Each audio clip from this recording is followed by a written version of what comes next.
Welcome to today's edition of Viewer Levels.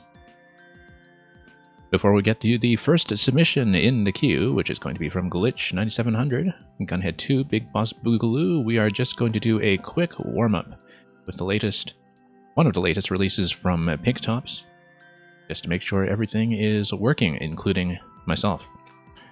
So, time's upside down. Time's running up and upside down in the Clockwork Cave, and welcome everybody who has come in already, right from the start.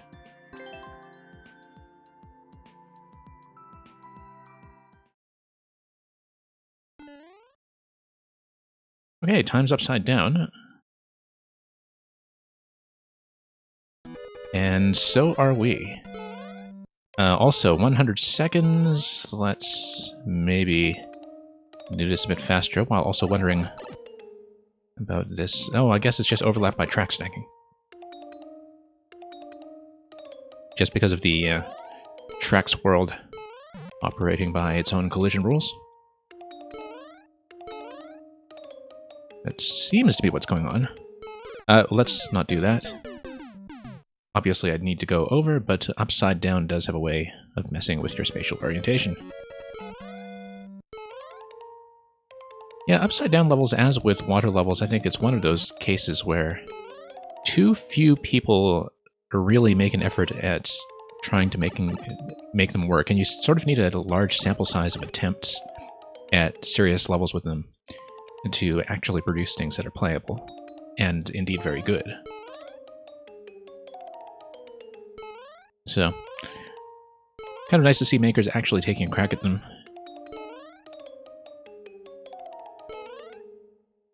And, okay, there we go.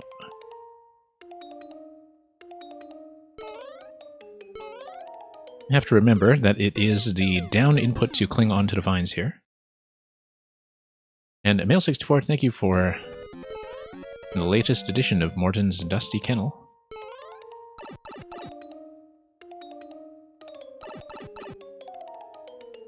Okay, let's try this once again.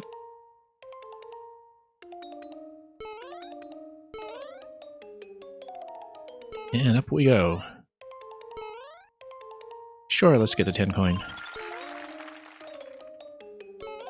And totally fail to cling on to any of this stuff. I guess we'll jump back on this platform here. There we go. Jala009. Welcome back. Thank you for your submission. And Gilmore as well, thank you for hopping into MakerCode. We'll hopefully get to all of this soon enough.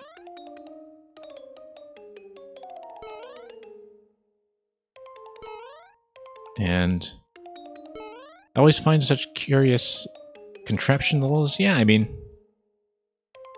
I guess I'm in communication with a lot of makers who are into this kind of thing.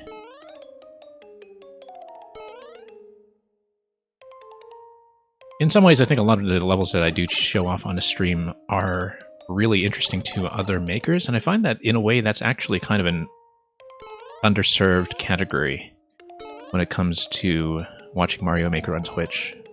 You kind of have a bit of everything, but not a lot of people who are sort of making things that are mostly there to pique your interest about how things are put together, how they work, and how to design a level around some kind of interesting and novel mechanic. Also, I'm totally not watching the 10-second time limit. I was taking my time way too long with this. I'm going to speed through this room. And yeah, 3 seconds. Actually, you can get a lot of these quickly on some of the first cycles if you are paying attention. So yeah, I just dawdled too long at the beginning. I mean, totally forgot that there was a time limit. Let's do it again. And that's because I was too busy poking around with that first 10 coin earlier. And boy, that's okay. Welcome. Thank you for your submission of Mario Sliding Adventure. But yeah, a lot of these things are timed such that you can kind of, whoops, get them on a first cycle. Didn't quite take off with a dash. And that's just something I just kind of discovered by accident in the later rooms when I suddenly realized that we were doing everything in a rush. Okay. Let's see here. And up we go.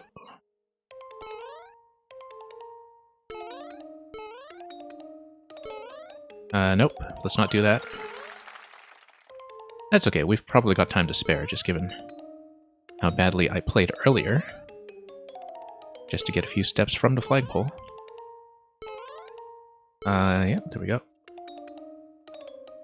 And all the way up.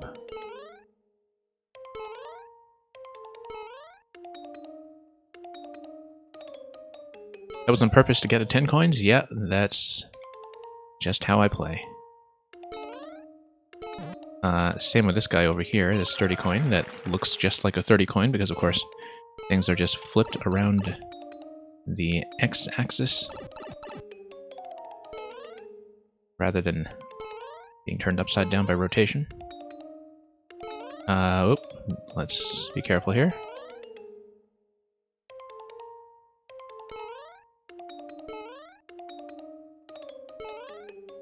And all the way over. 20 seconds, 21 seconds rather. Plenty of time to work with.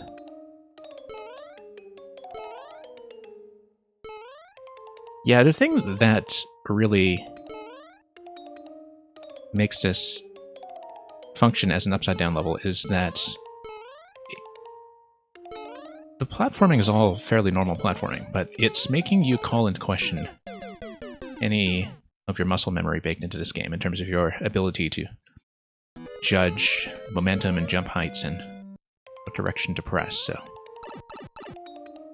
like any kind of input reversal gimmick, like when you pick up that mushroom in Earthbound or something,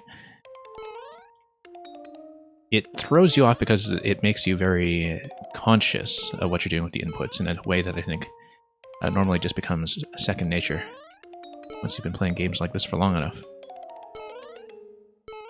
And so, level design like this definitely sort of exists to exploit that. Make something look very simple, but which just becomes complicated by your own kind of self-doubt and bad habits.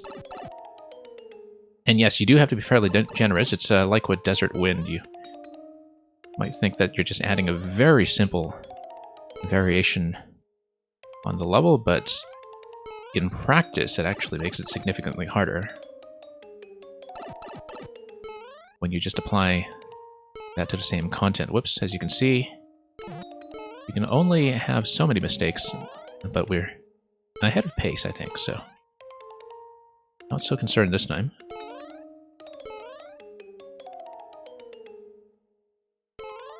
I'm guessing that it is paced in such a way that all of the bonus coins are obtainable in one run. Oh, whoops, totally forgot that we should just run it.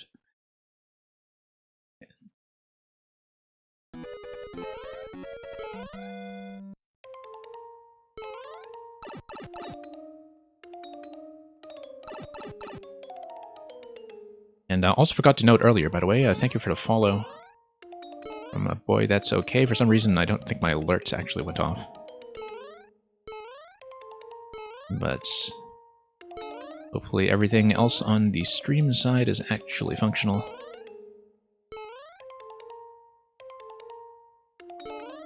Okay, up we go.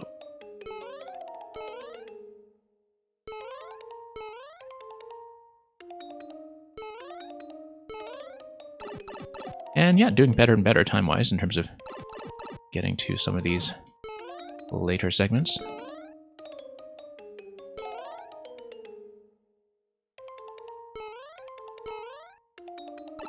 Yeah, 50 seconds at this point so far. That's much better than usual.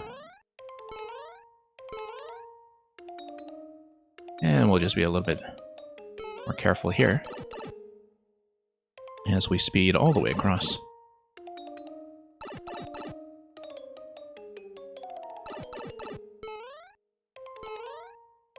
Nope.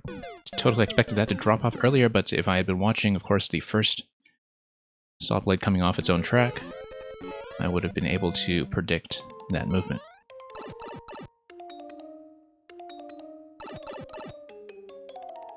So let's try this again.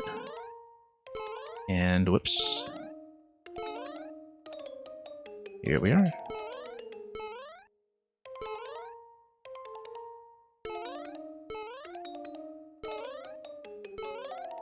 And up we go. Steadily getting a little bit more fluid to this, but we'll see about that.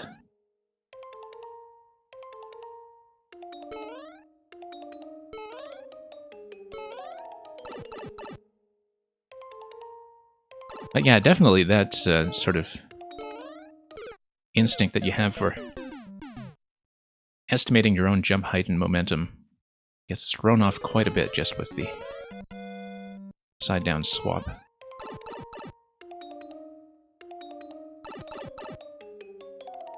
Okay. I think there actually is a right-side-up edition of this as well. I believe this level was recently uploaded today as a pair.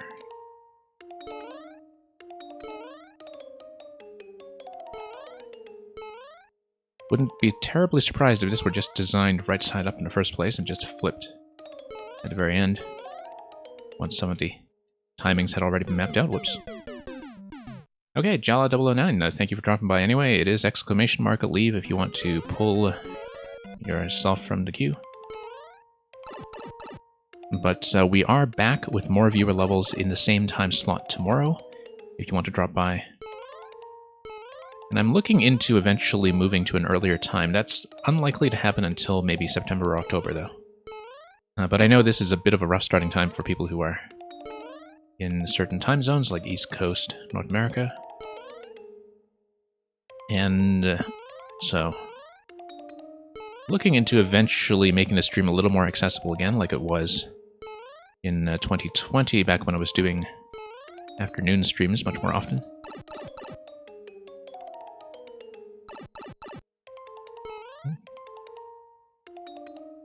Okay, much better. Yeah, it's gradually we just get accustomed to some of these patterns here and try not to slip too much.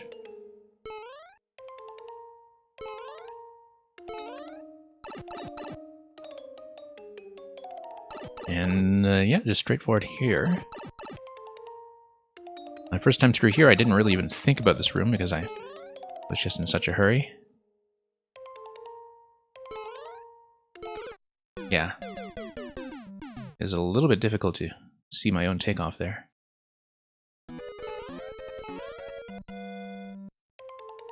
That's alright, we'll get it soon enough, I'm sure. I believe that was the second last room. Yeah, because my first time succeeding through that room, I just didn't really pay any attention to it.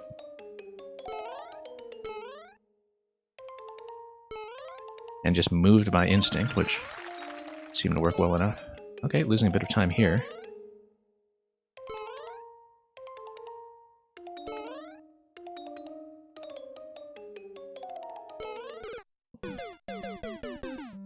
Yeah, the 100-second time limit does something interesting here in that it is a level that's built around giving you a very generous safety net for falling back down. You don't really die too much to losing progress in the climb. But you are only allowed so many mistakes because of the timer. And so that's just how the difficulty is balanced in terms of giving you a finite number of opportunities to fail and rewarding good quick recoveries. We're close enough that I think I can get this. I'll give this a few more attempts so we can get straight into the queue as soon as possible. And especially with Glitch's Boss Extravaganza up first, that's one that could take a little while, since we had done one of the previous editions of Partway.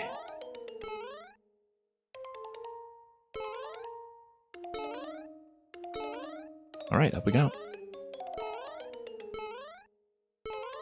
Nope, trying to pull back here, and yeah, as you can see, that's not going to be a viable attempt.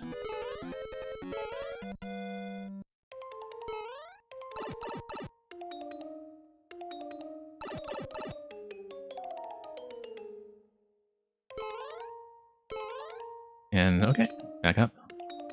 Everyone who had round 2 of that level has done much better. Okay.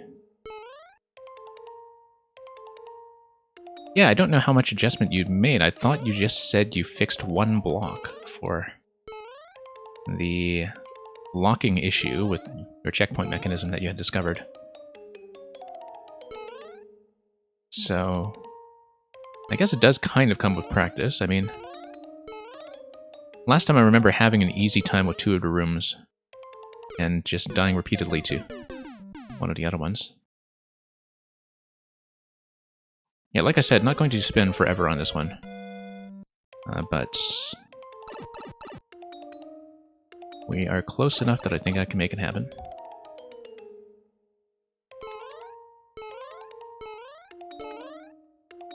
And up we go.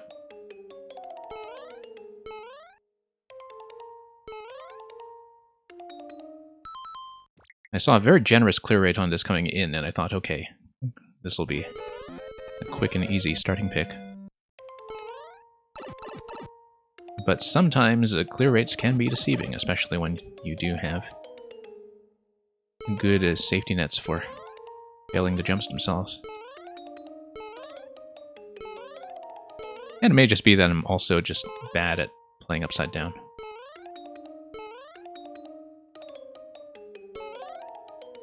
Okay. Up we go.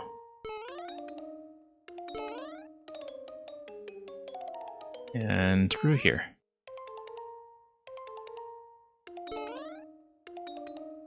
Whoops. Okay. Thought I had to jump there. And yeah, glitch, it probably is just practice. And also just having a clear set of expectations for what kind of level they're getting into when it comes to your boss extravaganza. Nope.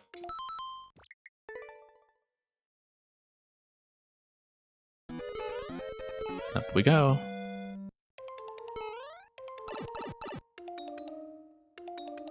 Well, in glitch, it's not even just a number of lives, because sometimes you can progress quite far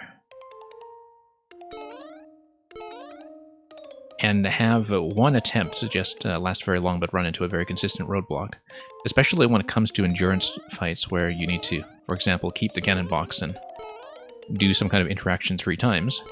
If you just repeatedly make it to the 3rd of 3 interactions, for instance, each attempt can actually take you quite a long time if it's just a matter of consistency, and so you don't actually take too many deaths on it relative to the clear rate, but then in response to clear rate doesn't give you information that's all that useful.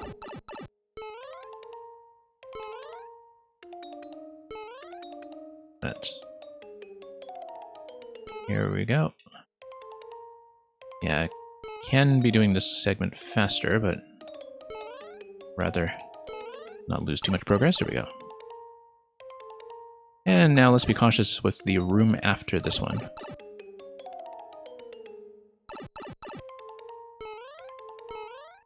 No. Don't know why it was that was so much easier the first time with some quick hops.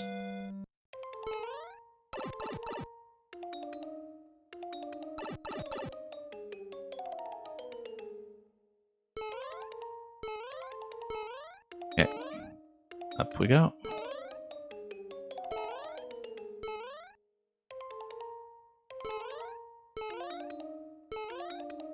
And up. Okay, much better cycle there that time.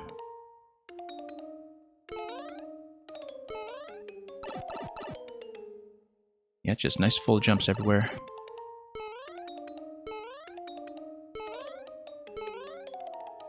Nearly hit my head. But instead we're going to pick up a bit of time here.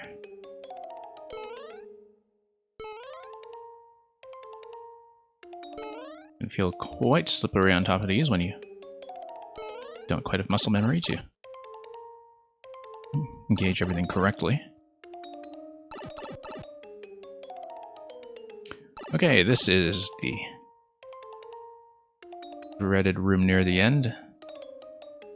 Yeah, I do need to find a particular pattern here. There we go.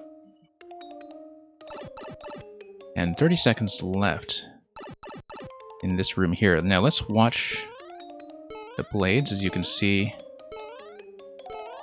we nearly got cut on the last bit there, but that was that.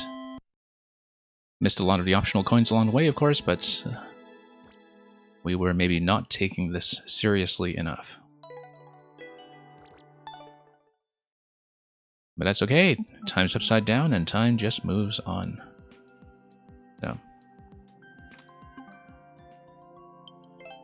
let's take a look at Glitch. It's going to be 8 PN. Thank you for the GG. YCQ. KQG. So yeah, Glitch, same idea as before. I'm going to prioritize the rooms that I was having the most trouble with last time. And if we get really long in time, then I'll just try to learn the segments I can and clear some of them. I guess we'll find out from there whether we can take it the whole way through. It may just be that we still have to learn this segment by segment. And besides, it is early access, as the big bosses came back, once again, this time with a checkpoint fix.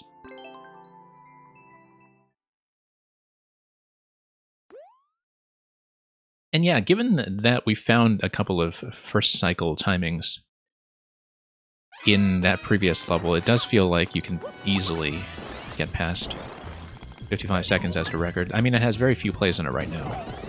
It would take some practice, of course. Nope, missed the shot on the left. Okay, yeah. Just getting back into the pace of the intro sequence here.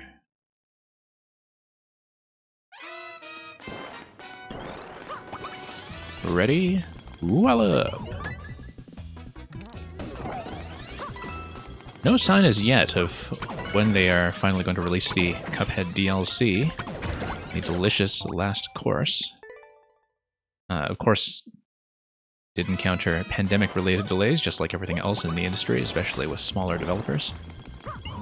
So I don't know if it's actually even expected out this year yet. Or whether they just had a bit of scope creep to it on top of any kind of pandemic disruption. Okay, still need to fire early enough there. We've died to that a lot, both in this level and the level that this segment was based on. Just as a matter of reaction time. So let's hopefully get past that without too much trouble so we can at least get past part 1 of the checkpoint mechanism. Oh, miss. And then learn some of the rooms that we had the most trouble with.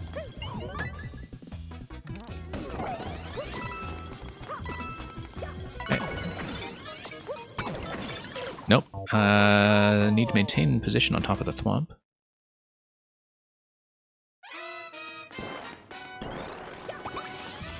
And you're going to overhaul your current Super World. Yes, because I do remember that your current Super World is just 12 levels in the first Gunhead series. Nope, still late on that. Yeah, I've always found that that segment here and in the original level that was based on with shooting forward before you get within range of destroying the thwomp, like it is a little memory-oriented. I think it'll be difficult to find a player who actually does get this on the first try, just because of the speed with which it scrolls in. So it's not really blind-friendly. Like, I feel like I'm only able to react to it because I know it's coming in the first place.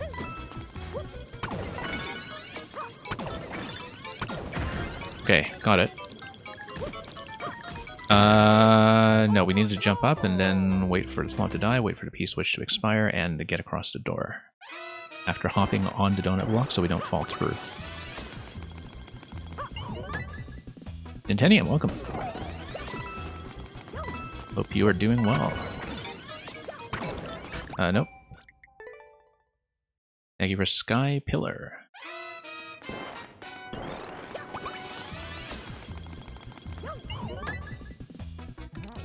Yeah, this segment isn't too difficult to redo. Just need to keep our head together with the charge shot over here. There we go. Nope. Yeah, I was jumping too far ahead because I keep forgetting that the Thwomp is slowed by the first hit before it actually goes under the pipe. So I was expecting to get into the pipe right away and going a bit early.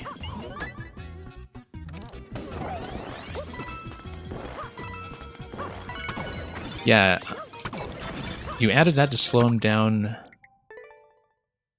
If I'm not paying attention, it does kind of catch me off guard. It would be easier to see if it was something like a 4-block wall that the Thwomp was completely destroying. If it's something that's meant to be a slowdown mechanic. A little easier to read that way as a player, but that's okay. That's just for future reference more than anything. I mean, sometimes you do want the level to remain open and clean, it's just that when you have something down in the lava, it can be a little bit hard to react to. Nope, once again, failed to hold the shot long enough to get the full charge, which is necessary in order to reach the POWs, otherwise we speed right past the cannons ourselves. Okay, up we go. And good, got it that time. And, oh, nope. Oh, yeah, no, because I was standing on the edge of that block.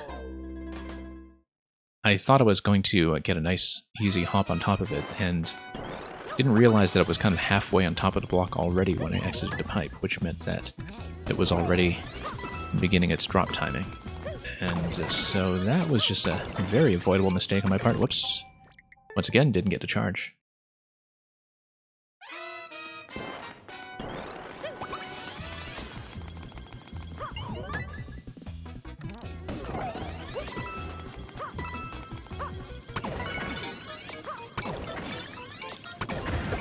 And yeah, Glitch, I know just from a combination of seeing your anti-key death setup and accidentally spoiling myself by seeing this played on another stream, that there is a post-Keydor segment as well, the final boss in the extravaganza, so realistically, same mistake.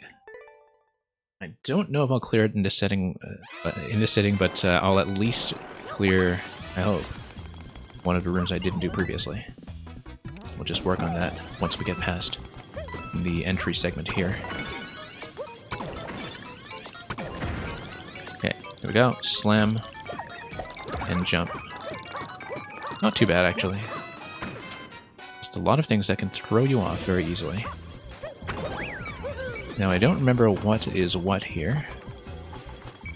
I remember, I think it was yellow pipe and red pipe that gave me the most trouble. Yeah, this thing here, I had tons of trouble with. No, we need to hit the left side first.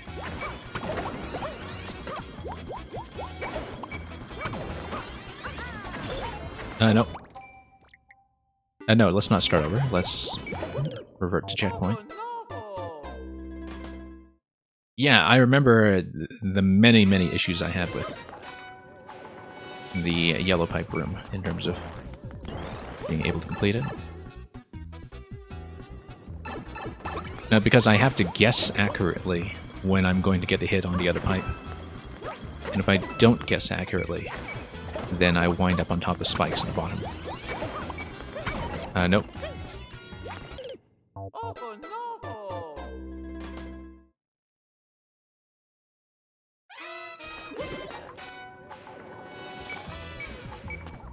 So we'll see. That's a lot of variables to juggle. Seems like there's a very precise timing that we need here.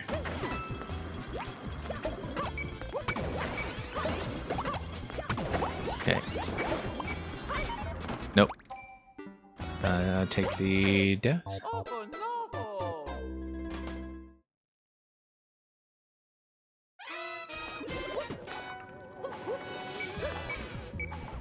And let's try it again.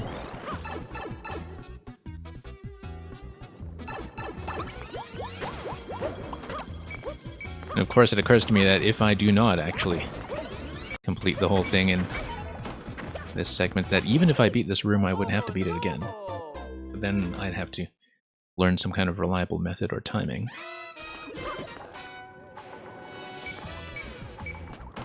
And so, can't just blunder through it. I do need to find something that would eventually be repeatable. Unless I can force myself to actually finish completely in this segment. Nope. Yeah. I just crashed into Spiny once more. A lot of things just getting in your way, really, with the Podoboo positioning you, forcing you out of the way, as well as the Spiny just blocking the shots. Just lots and lots of variables to play around.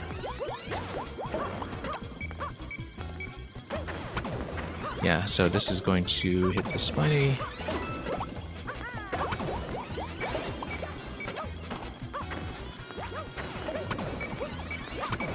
Nope. Oh no!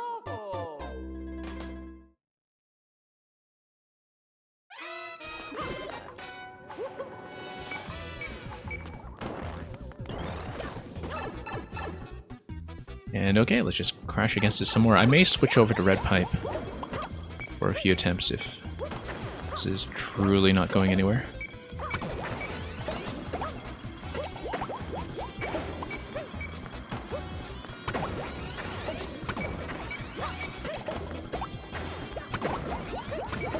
Nope. Oh no! Yeah, it looks like you do have an extremely specific window of opportunity, or I guess two very specific windows of opportunity in mind for taking a shot. Yeah, to change things up, the previous version had cheese. Okay. Nope, let's take the hit. Oh no!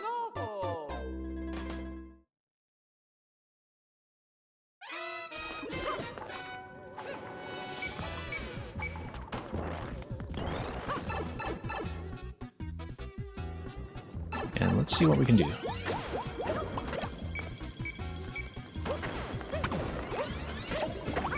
Nope.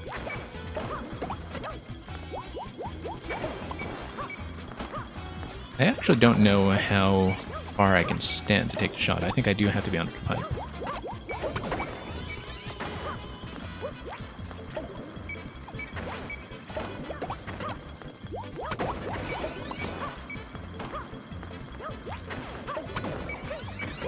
Oh, nope.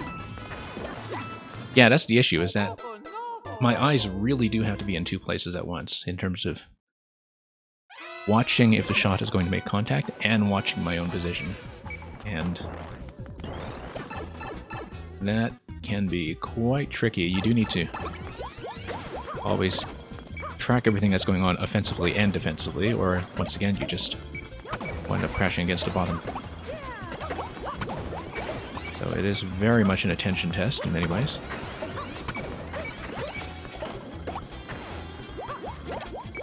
Hey. Nope. Oh no!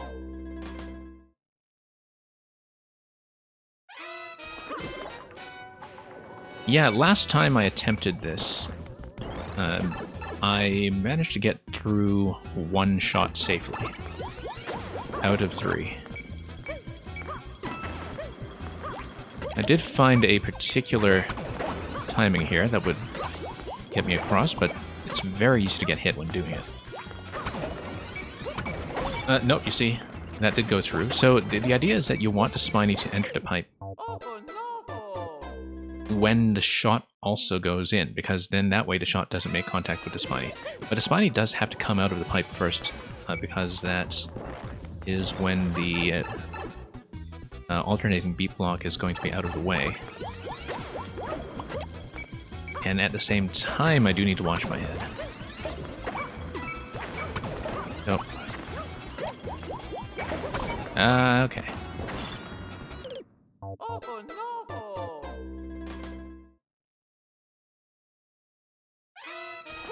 Yeah, we may switch over to the red room. Because this one, I don't think I'm even close to cracking. Part of the issue is that you also need to do that short hop to take the shot in the first place. That Otherwise, the shot just isn't aligned. You do have to jump up one square. And by jumping up one square, it also removes your mobility while you are in the air. And if you don't have mobility while you're in the air, like if you're kind of having some trouble landing, then you can't dodge what's going on afterwards. So let's watch this very carefully.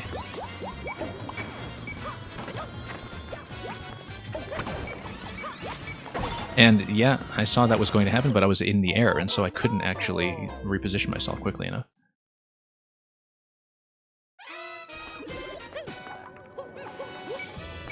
And yeah, glitch, I mean, this is something that ideally I should be able to figure out myself.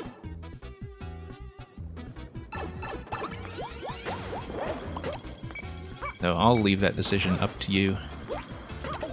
I know that part of the implication here is maybe I should be jumping on top of the bullet in order to position myself safely, but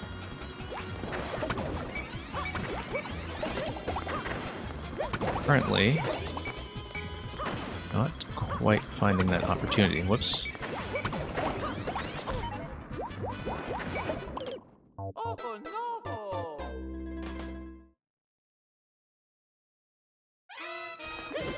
Also paying attention to how regular the cycles actually are, if they are synchronized by the way that the pipes get unblocked.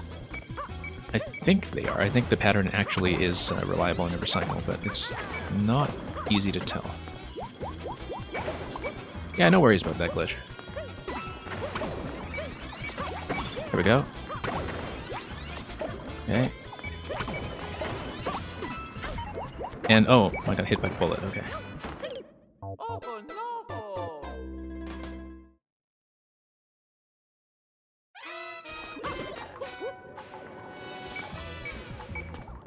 Yeah, if we do find a very consistently executable pattern, then that will be ideal.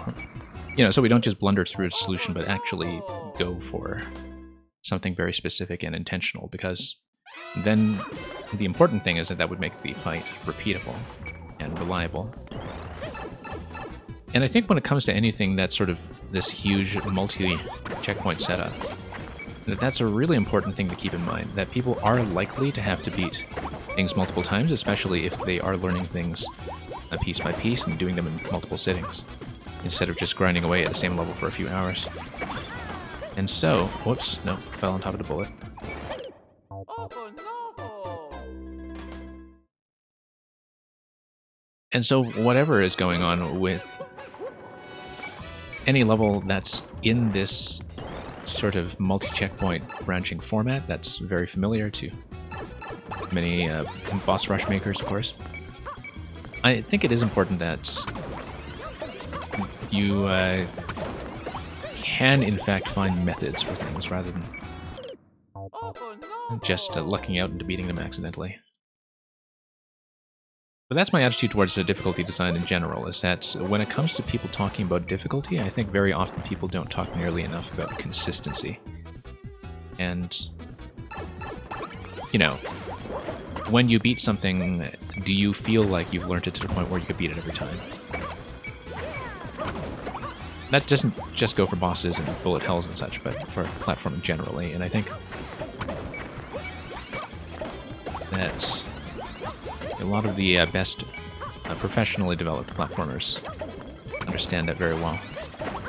Nope. Oh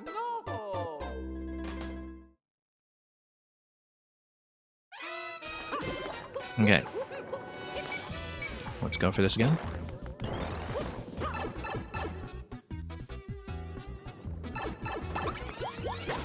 Yeah, I mean, there is a pattern to this, it's just that the safety window is very narrow in terms of having to count on a lot of things going right at the same time. Whoops. Oh no!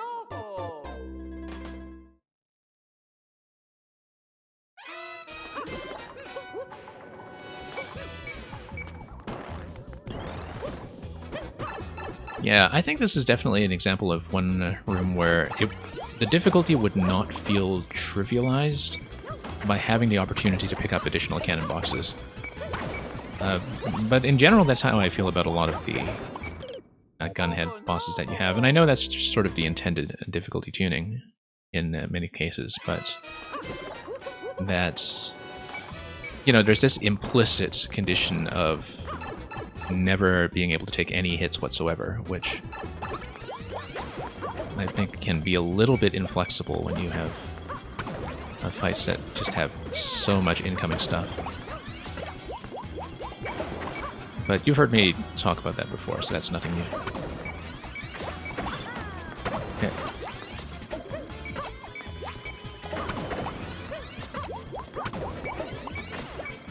Nope. Way out of position. Oh no! Well, we've gotten the first hit a few times now.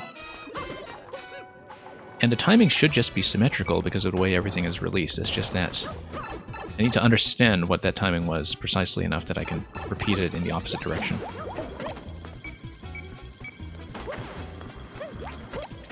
Because you do need to kill... Oh no, I didn't realize that would make it. Okay. Oh no! Yeah, pretty much need to fire that as soon as this money enters the pipe.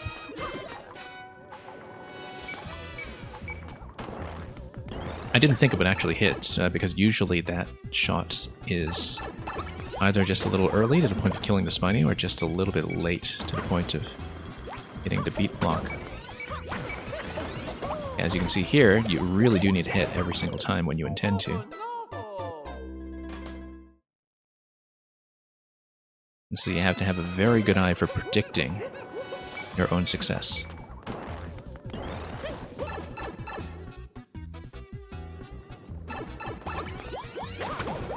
Okay. Let's try this again. That's not going to hit. Nope, too far. Nope. And... yeah, that's just going to get in the way. In general, is a reactive boss or a pattern boss better? I don't think there's really a blanket answer to that question. Because, Mail64, the thing about bullet hell bosses where, for example, you constantly feel like you're reacting, is that you can learn them like a series of patterns and find safe locations, for instance, and find a method that works. And I think that's something that's very important, is that if you have something that's a very reactive style of boss challenge, that at least the kind of behavior that you're doing as a player is something that you can kind of rehearse and refine. You might not be attempting the same kinds of movements every time, but you're able to understand the same kind of principle every time and apply it. And I think that's maybe the best way to look at that when it comes to designing things like bullet hells, for instance, in a way that feels very fair. Like, you're not necessarily forced into one right answer or one right path as the player, but you can converge upon a method that you can always apply in a variety of different movements. The Spiny lingers there for a half second before going into pipe. Whoops. Hang on. And so shooting about it when it pops from the pipe will give you enough time to hit the on-off. Yeah, I'm aiming for something very similar, Glitch, to what you're describing. Usually, though, I mean, the fact is that I can't always predict when I'm going to get the shot off successfully. And because my jump here is kind of doing two things. It's trying to get me one tile up to take the shot in the first place, and it's also trying to get out of the way of the Podoboo that's coming down from the blue pipe. So as you can see, I do have that pocket of timing when I can hit the switch. The issue is guessing when I'm actually going to do it successfully, since I have so many other things going on. Yeah, Mail64, I actually never really followed the promotional run-up to Ocarina of Time, so I didn't know what you're describing there about how the bosses were promoted and how they or just kind of described that way. Because, you know, now that we look at it in retrospect, right, things like a lot of the 3D Zelda bosses are very much like hit 3 times or hit 6 times patterns that have a very distinct Act 3 escalation. And it's sort of interesting to look at that. Oh, whoops.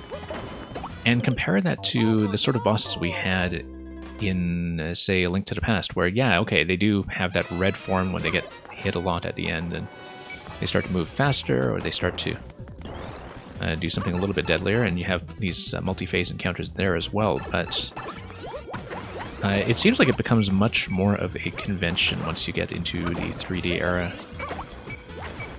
Especially in terms of like how many hits or how many like core interactions you're doing to get them from one phase to the next. So I'm not really surprised that, you know, from a marketing perspective, they would try to describe boss fights that way, when really what's happening is that each of the phases have become more discrete. Nope. Okay. So yeah, when I missed a shot, the thing to do is land back on the bullets. Okay.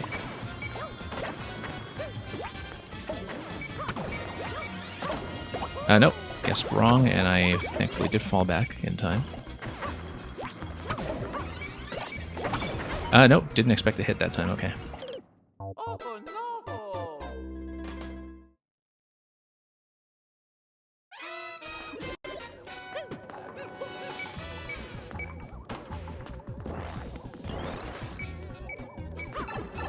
Yeah, I mean, I guess I've definitely heard that criticism before that perhaps, you know, this Zelda-style boss, and for that matter, the 3D Mario-style boss as well, is maybe too regular in its structure.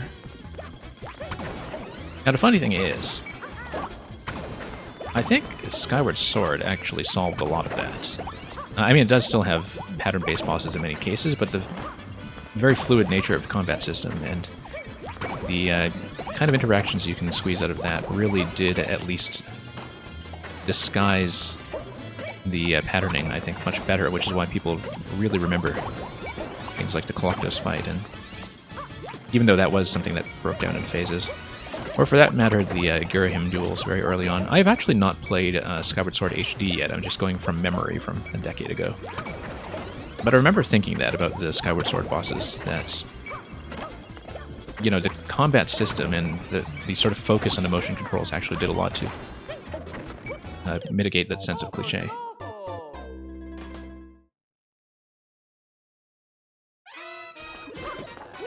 Okay, Glitch, I'm going to give this a few more attempts. I might check out the Red Room for a bit, but we've managed to get 2 successful hits so far on this, which is progress. Like I said, oftentimes the issue is just guessing when the shot is going to go through. Nope.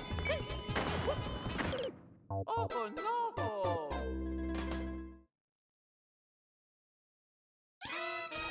And yeah, boy, that's okay. I think Jala 009 left, so the queue is shorter slightly than it looks. And for anyone new here, I don't really tend to enforce a strict time limit on levels. It really depends on how they're going, but usually the queue averages out well enough that the wait should not be too excruciating. I don't just take forever until I clear it. I just kind of make judgments about when to move on as I go, so hopefully it's not going to be too long a wait, but thank you once again for the patience of everybody who is in queue.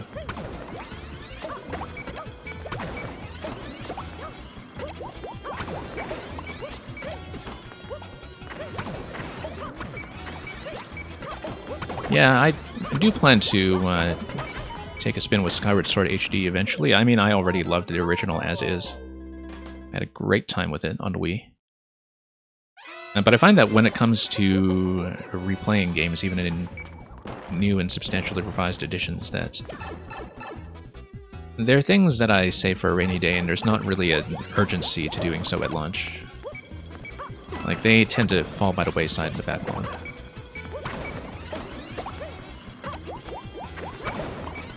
And, okay.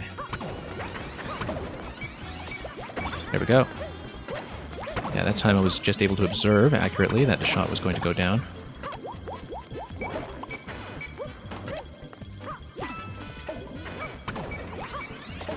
Nope, too busy watching the top right, didn't see my bullet positioning accurately. And yeah, Glitch, I know I'll get this eventually. It just might not happen today. I mean, I am improving quite a bit at the first shot in terms of getting that pattern down, and everything is just symmetrical with the repetition after that. There's nothing beyond that that I need to attend to. Okay, did accurately predict that time. And we'll let this guy pass. Okay. And then we just need to repeat this the same way, so.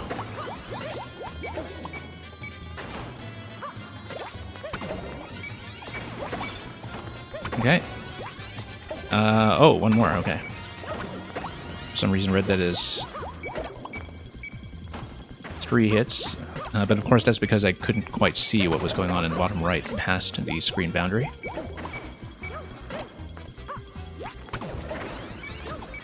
Oh, no.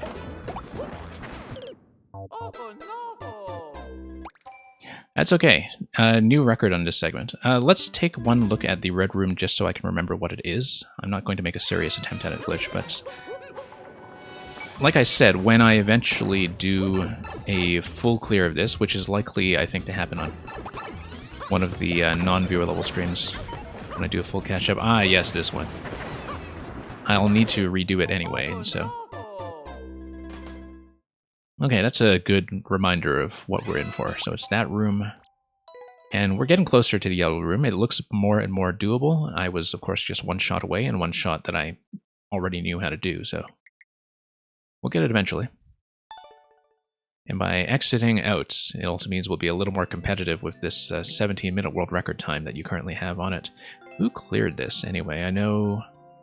Yeah, I know West cleared this.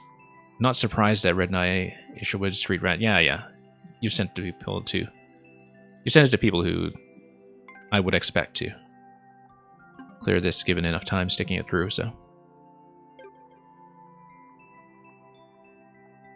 No, Glitch, you're quite welcome to submit it on viewer levels. I need to learn it segment by segment anyway. You're welcome to do it. I'm just saying when I eventually try to do a full clear of it by repeating rooms that I've already figured out, etc., and actually saving all of the coins, I might do that on a separate segment. But for practice's sake, you are very, very welcome to resubmit this as you go. So let's mark this as a loss for now, and let's just hit what's next.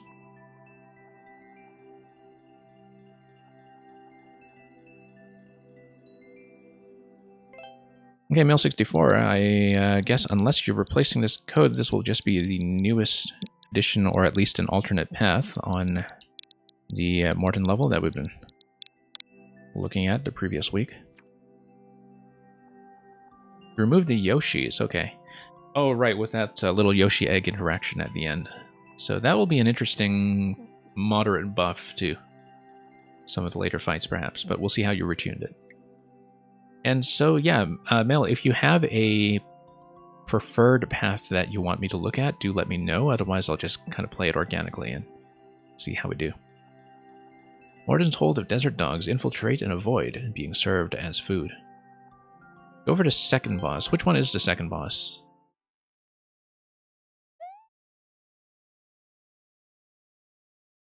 Was it with that alternate drop near the beginning, or...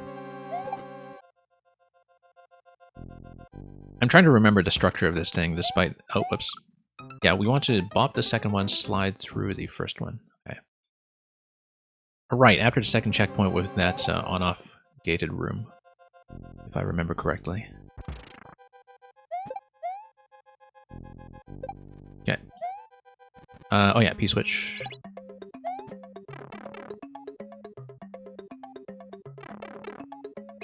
I don't remember if this is anything. Yeah, mushroom, we'll take it. Infinite P-switch as well, so... nope. And, oh, no Yoshi anymore, hence the, okay, Spiny Hat is going to replace Yoshi here. But same kind of mechanism as before. As we grab this, and... now we'll just head on up.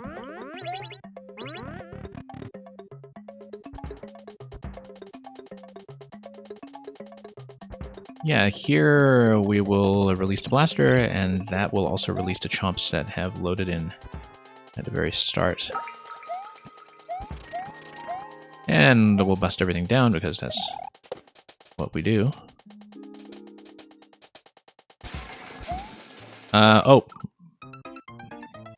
Yeah, I was looking at that in the last minute thinking, okay, the left side is definitely going to sync as well once my intended pattern here, and I just didn't react to that in time, so...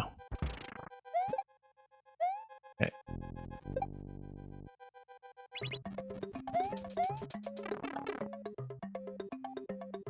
And yeah, so let's grab a quick little mushroom here. Not to die to all this stuff.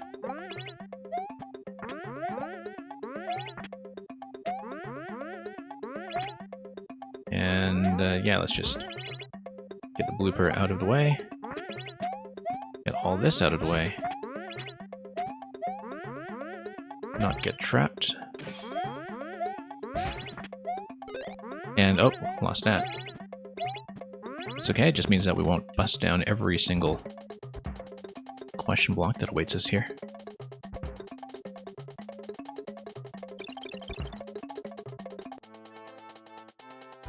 Okay, through we go. Fire flower.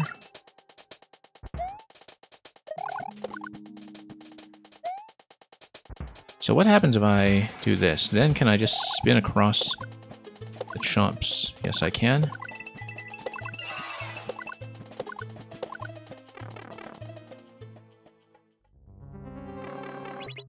Callbacks to all the levels in World 2. Yeah, I don't remember your original world sequence that you were putting this in, because I don't think you showed it to me in that order, but I'll try to keep an eye out for some of those nuances as we go. Whoops. Okay, 3 chomps at a time out the pipe. We'll just go around and I'll try to head down a little faster. Okay.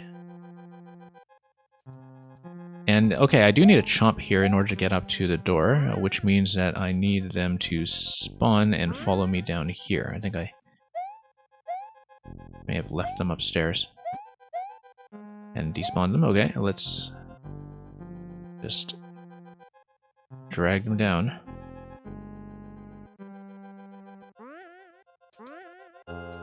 So, are they going to follow me over? No, they're going to get trapped up here. So was there an on-off switch that I should be hitting in order to change that? Let's take a look at this.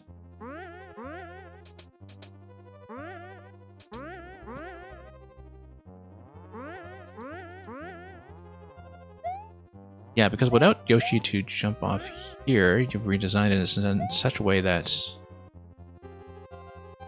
with the current on-off state, they're all being trapped up in the top right now. I guess, theoretically, we can just drop some donut blocks and lead them down that way, but given that the size of the big chomps, I didn't think that would actually work here.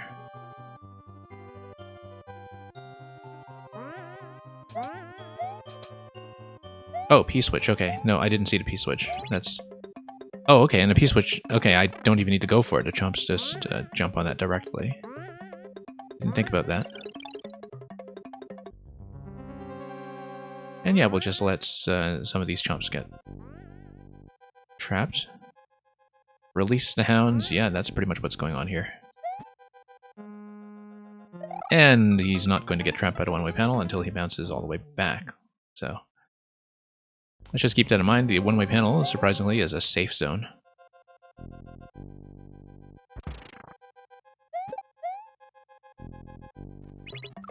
Oh, Totally missed a slide. I may as well try the other route for the opening segment, but we'll see. Oh, I see. Okay. That's okay. We'll go through here.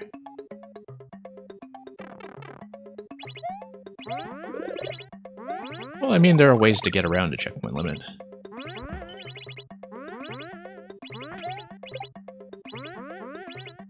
Actually, it's sort of impressive how advanced checkpoint tech has become over the course of Mario Maker 2, and a lot of things that we take for granted, but I should have just done a spin jump on top of that guy.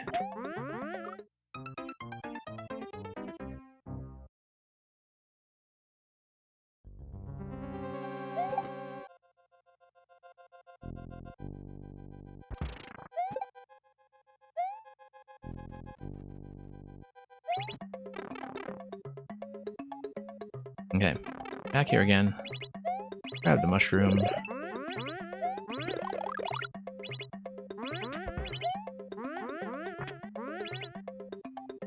And bullet gets trapped, we get cornered.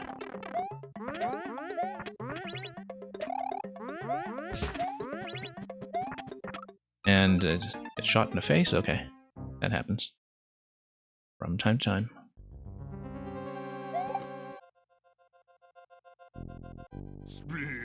And thank you for the follow.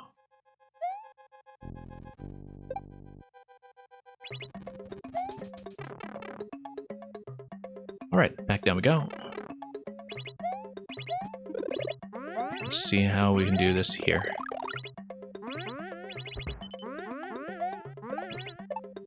Whoops, nope. Swung right into his face. And, yeah, just wasn't really watching the chomp there. That winds up with a claw.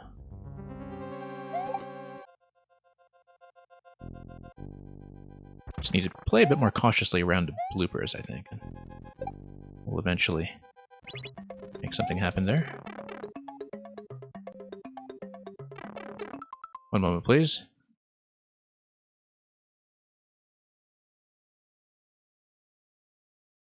Now to revise some of my spambot filters because they are gradually evolving.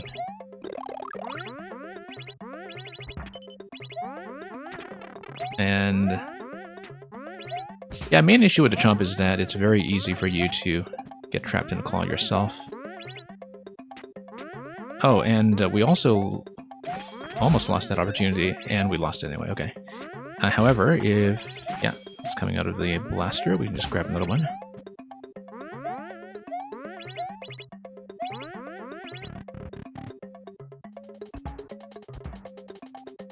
Okay, same idea as before. We'll be able to spin jump over the chomps to ride them out to the right side.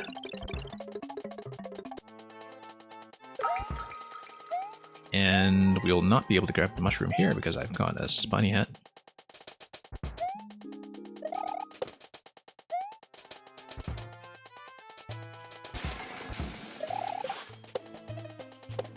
Almost thrown off by that bullet up top.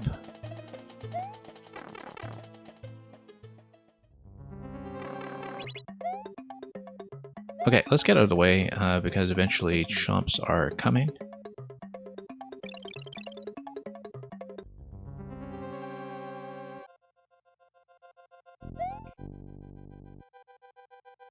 Yes, the purpose of the P-switch there is just to... whoops. Yeah, just to control the gate a little bit before you release the hounds. If we duck over here, I'll be safe until we get something coming this way. Don't tell me I despawned them. I despawned them.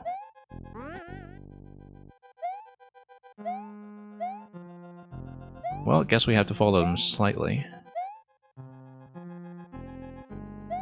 Let's do something about that P-switch. That's okay. Losing one chomp is not a big deal.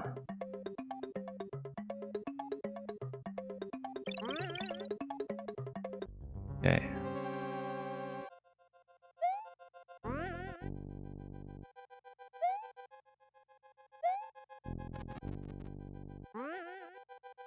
To lose 2 chomps, however, would just be careless.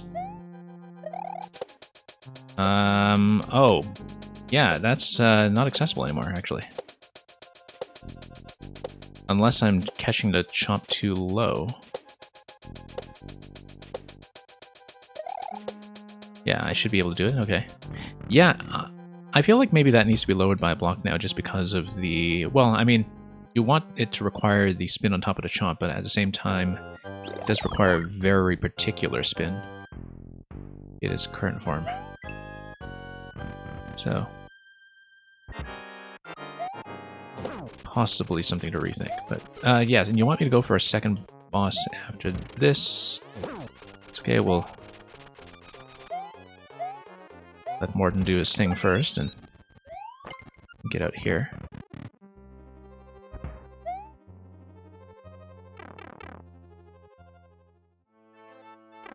Okay, here's CP2, and you want me to do the other boss here. Yes, that's right.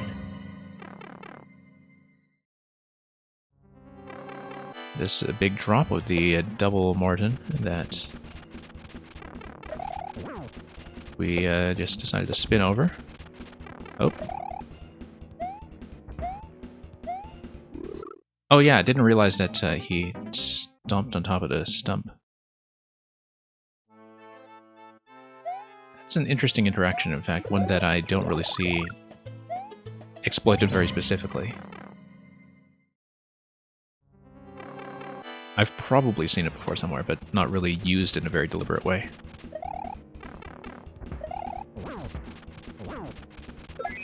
Okay. I'll take that, except we need the other door.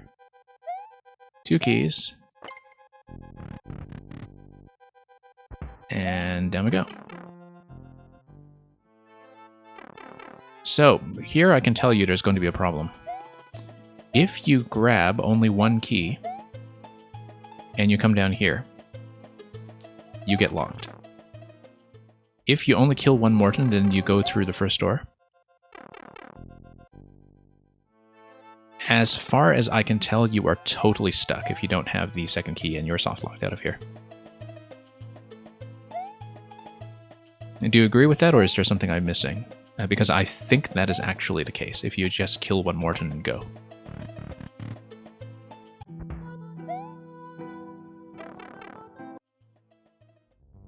I don't know if I just didn't point that out with the previous build, or if something changed to create that problem. Like, maybe I just missed that problem when I beat the previous version. But I'm not actually sure. Also, it occurs to me that you can, in fact, go down below here. If you're going for speed or something. Like, if we wanted. I kind of doubt this would get me anything, but... Oh, except down to the axe, probably. Yeah, just bonus segment over here, and then we head down to the axe this way.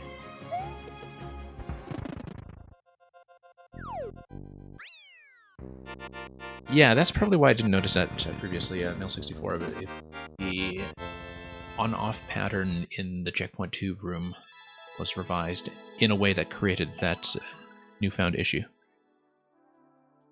So yeah, do definitely fix that up, and if you need to retune anything else, that would be great. And of course, I'm always happy to look at additional editions of this if you still need more playtesting to sort out some potential issues like that. That's my issue often with double bosses like that, where first of all, the player often has to guess, okay, am I actually going to kill both for 2 keys or just kill 1 for 1 key? Where going into that room, I don't think they necessarily know unless they're paying attention to that last key door on the right side of the CP2 room. But that's an issue every time somebody builds that style of fight, right? That there is that potential lack of clarity, and you have to account for the fact that people will go through with 1 key and possibly have to loop back around to fight both of them again. So, because it's going to happen. It's something you have to keep in mind. Which is why I think that often kind of 2 key boss fights are really difficult to do well. Anyway, hope that helped. And there are 2 key indicators in a room where you chose to go. Yeah, okay, that's a good point. I mean, technically you can see that door if you're paying attention in the CP2 room, technically.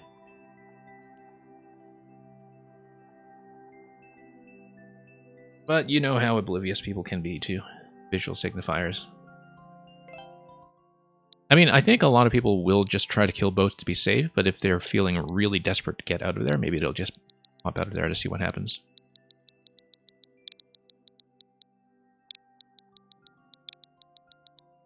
I wonder if you even need the second key, or if you just need to require the player to kill 1 out of 2. Or rather you need the second key door, rather. Like, you can put keys on both Mortons, but then maybe just require 1 kill. That would be a pretty significant nerf to the fight, but it would be more flexible in terms of the gating mechanism.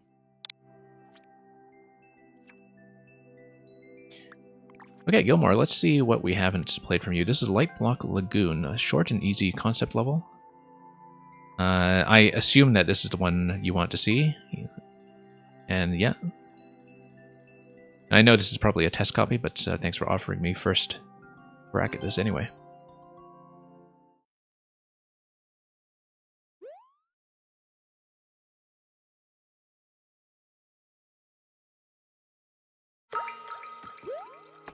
And yeah, of course we kind of have fake water with the platforms down here.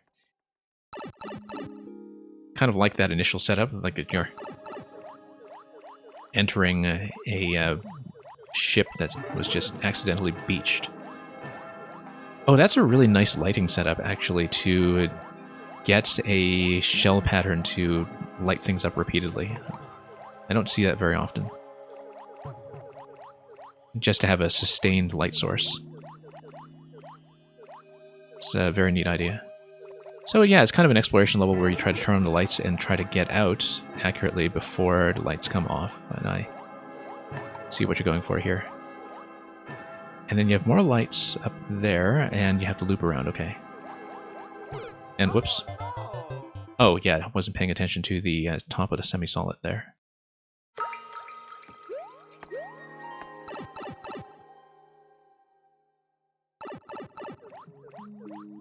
And yeah, Male 64, I am trying to think about what you're describing with a P-switch.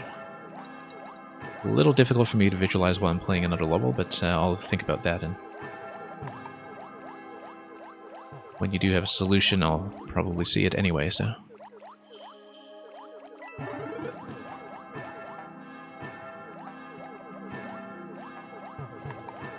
Okay, so we will wrap around here, mind our head. And, yeah. Yeah, I do like how the spotlight gives you the exit location, even though you're kind of expected to have the lights off by that point. And the piranha plants here are a nice touch. Oh, whoops. Was just guessing wrong with that timing, particularly with the red pipe on the left side. That's something I don't want to deal with. I probably do want to go up the right side with the yellow muncher timing. But we'll see about that. Whoops. Yeah, off switch is going to narrow the lights a bit. And we'll go around here.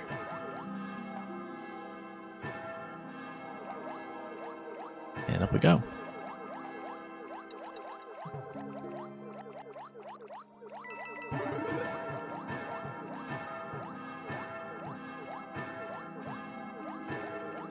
Yep. A red pipe does enforce a bit of timing here. Okay, not too bad. Just a little bit of tension from that. But... oh, that's kind of neat. That you just have permanent lights on either side. I was thinking that they were going to chase me and that I would have to grab as many 1-ups as I could before I go as a bit of an optional risk and reward challenge, but this way works just as well. I see. So the idea is that you would need to double back to the bloopers to get the top of the flag, maybe. That you do have the fake water down below that probably would have fallen unless it was just kept on the track. Actually, I think if you got on the water at the end to the left of the flagpole, that probably stays on the track, and or at least goes up along that track in a way that allows you to get back towards the blooper and up to the flagpole. I think that's how I'm reading it. Anyway, thank you for that.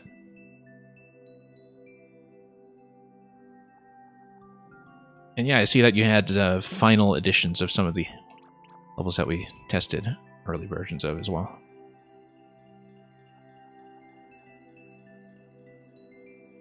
Now, I believe Jella 009 left much earlier, but I'll just do a quick call to check in just in case. We'll likely move on pretty quickly. For anyone new here, we do usually alternate between next and sub-next. But we're fairly casual about that, and I think we don't have active subs here today just yet. So let's take Jella out. You've had that one part way done in editor forever, and you wanted to get it done. I'm not exactly sure which part you're talking about, whether it's the ending or a different section. Oh, you've had that level part way done. Okay, no, I understand you. I thought you were talking about a part of the level.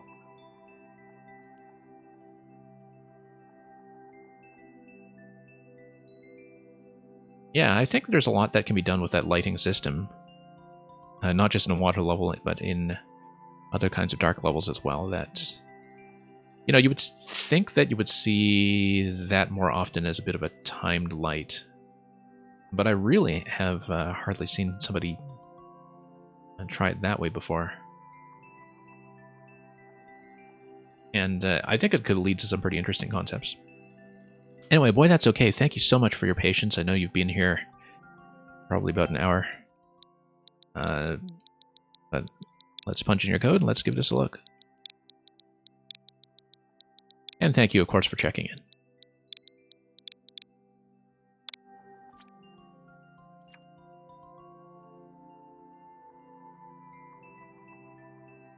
Here's Mario's Sliding Adventure from the previous screen. I think we can kind of tell how this is going to go. 13 seconds so far on the record.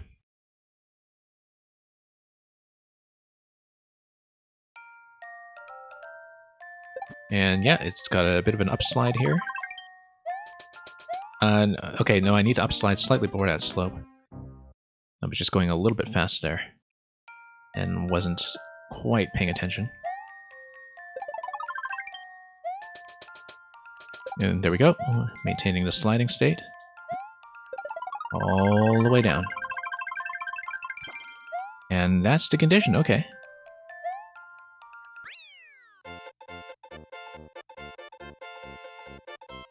Yeah, kind of simple, short and sweet exercise. I feel like it's something that could possibly be expanded into a larger concept. Also, I mean, I know you do have it as a clear condition level. Let me take a look at some of the stats here. But it's one where, because the piranhas are strictly in your way anyway, apart from that one that's under the one-way panel, the clear condition isn't actually required to make this work.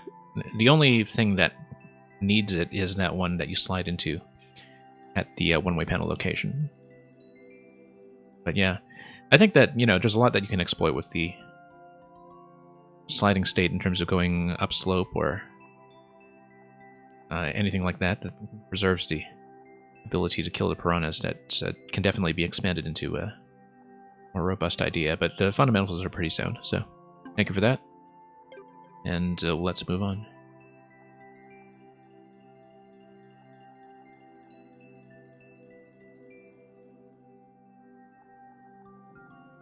Intenium, if you would like to check in. Let's take a look at D5M.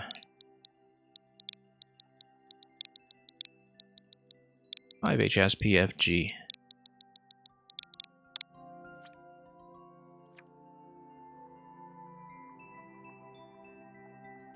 Okay, Sky Pillar. Explore the sky with true ending pipe by the goal.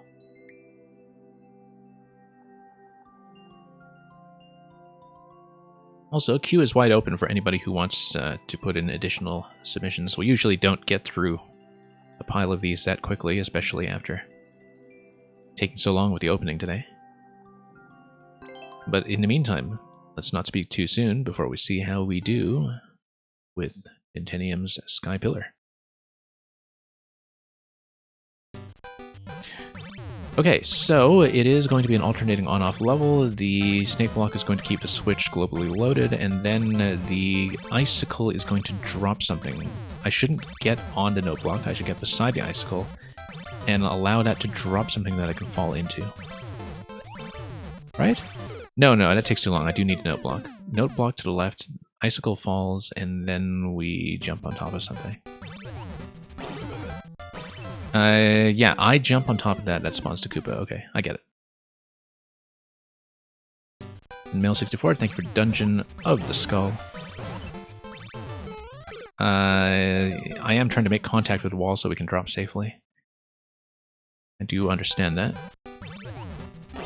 Whoops, just need to realign myself here.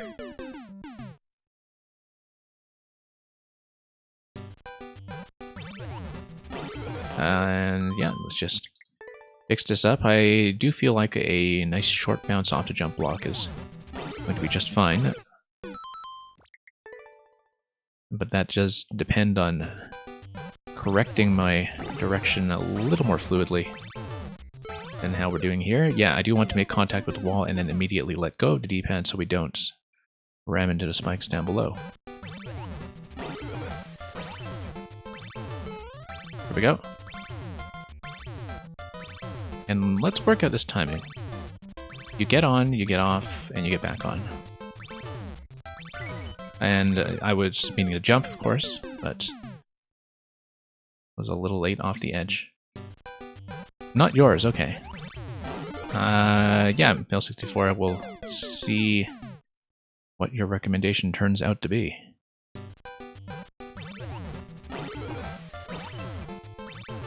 I was about to say that it sounds familiar, but we've probably played lots of levels that just sound something like Dungeon of the Skull, and so it's impossible to actually tell. Okay, we're going to kick this, and then I have to fall on top of the shell, obviously, but I need to work out the timing for it. Oh, whoops, no, I was hitting the jump button in advance of trying to fall into the shell, but I did it too soon before I was actually off the edge, so just puzzle that out.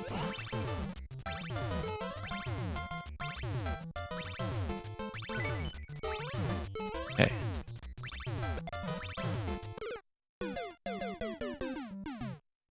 It's not going to work like that, is it? Let's see here. May need to rethink that. Or maybe I just need a bit more of a controlled fall on top of the shell as it deflects. Yeah, but certainly the spacing coming out of that shell is something that looks a little bit threatening, but we'll see if we can make it work. Whoops. Yeah, this I shouldn't have too much trouble with, I just need to fall a little bit more accurately.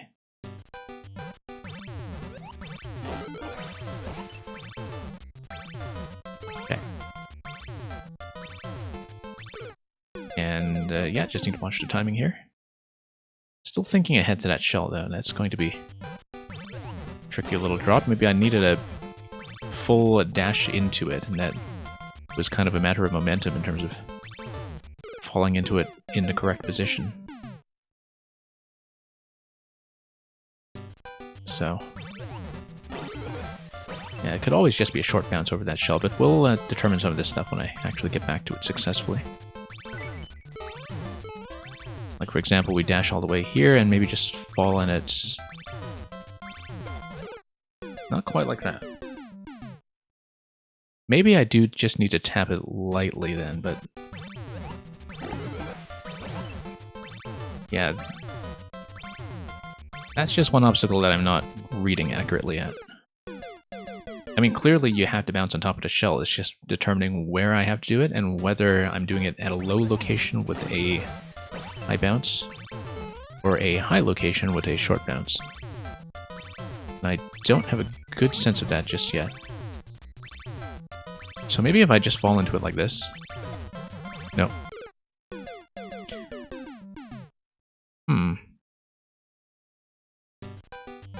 No, I should kick it to the left, and then I should ride it. That's what it is.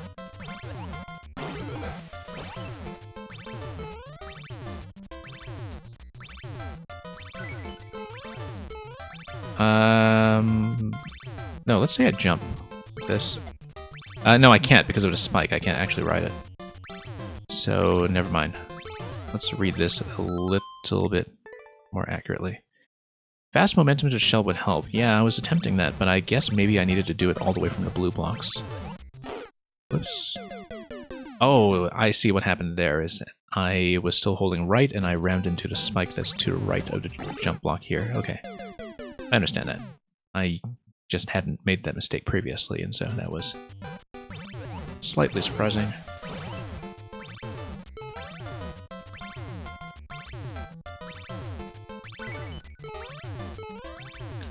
And yeah, let's do it on top of the blue blocks, and no.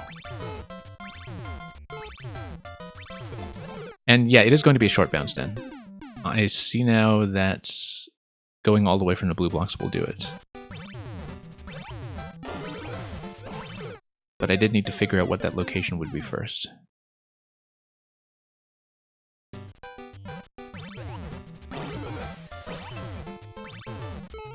Yeah, sometimes it's very easy to just give up on the right answer prematurely if something just goes a little bit wrong, and that was part of the issue here, was that I felt like I'd already tried that method. But now that I see it in action, in terms of going from the blue block, it actually seems very reliable and not hard to execute. It's just determining what the method was going to be in the first place was something that I might have given up too early in terms of finding the right method. Whoops. But then we'll try to go back and resolve that.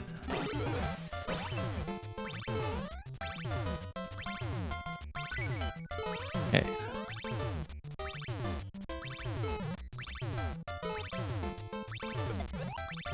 And now we all the way here.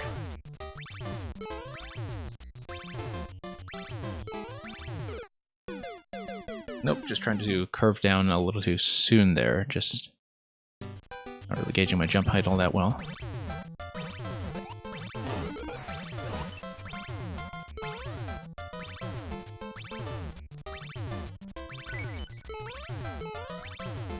Okay.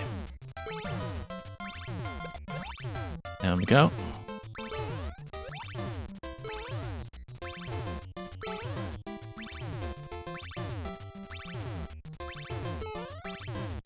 And yeah, I just need to curve down a little bit better. Maybe start earlier and gain a bit more jump height so I have a bit more control on the way down. That might be the approach here. Oops. Just a matter of timing over here once again.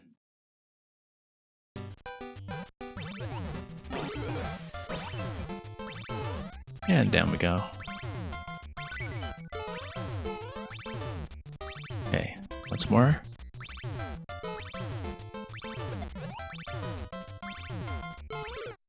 And yeah, just a little bit lower there.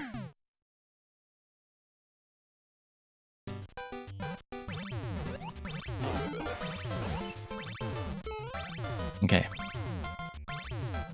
And back down, nope.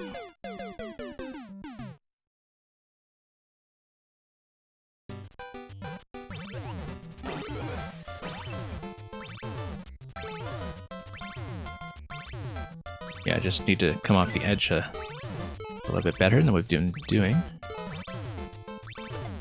As you can see, I can get that 100% of the time now, which is good.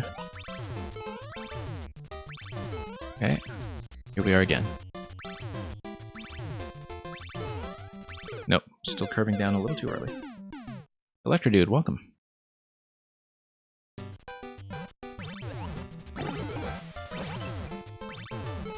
And down here. No, too soon. Easily avoidable.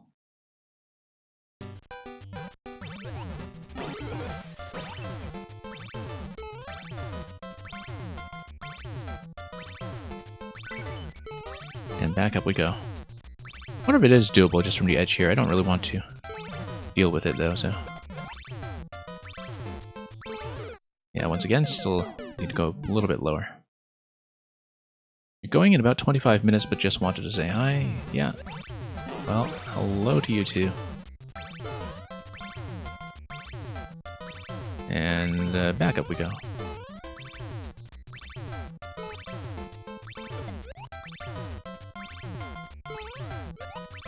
And then...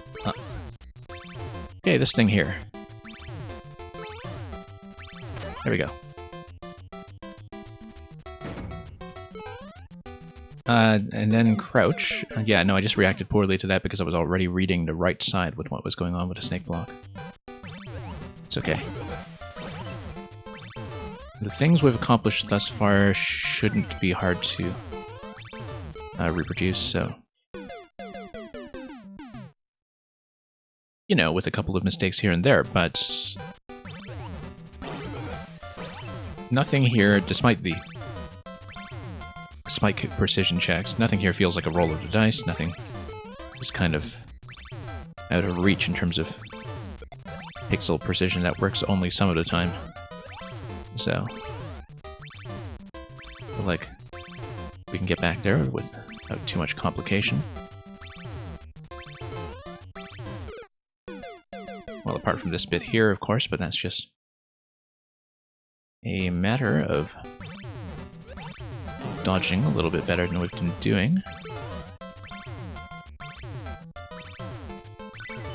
Up we go.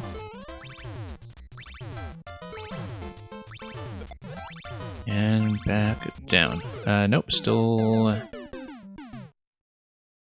going either a little bit early or a little bit too far to the left.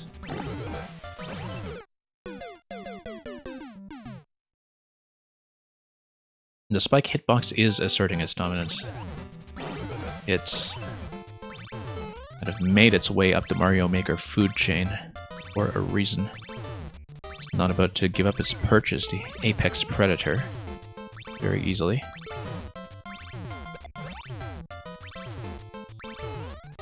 And okay. Actually, technically the apex predator would be, you know, an element that is killing other elements. So maybe it wouldn't be the spikes at all. But something like a muncher. Nope. Just need to gauge jump height a little bit better.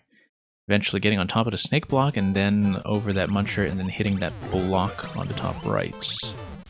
That's how I'm reading it so far. We'll see if that's accurate when I actually get there.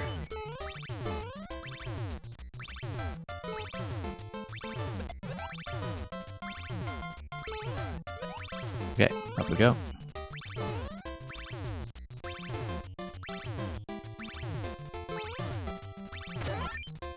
Yeah, nearly went a little bit too early there, but we made it.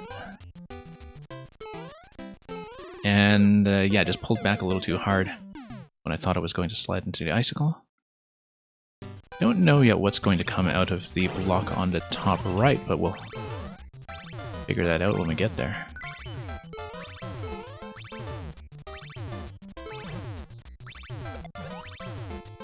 Okay. Interesting little flower box here that we're sitting on as well. Something a little bit decorative in the middle of the level, so that's not just one big ugly block. Yeah, so I'm cutting momentum too aggressively still, as you can see. Probably just a little too wary of that slide there. Natcat, welcome.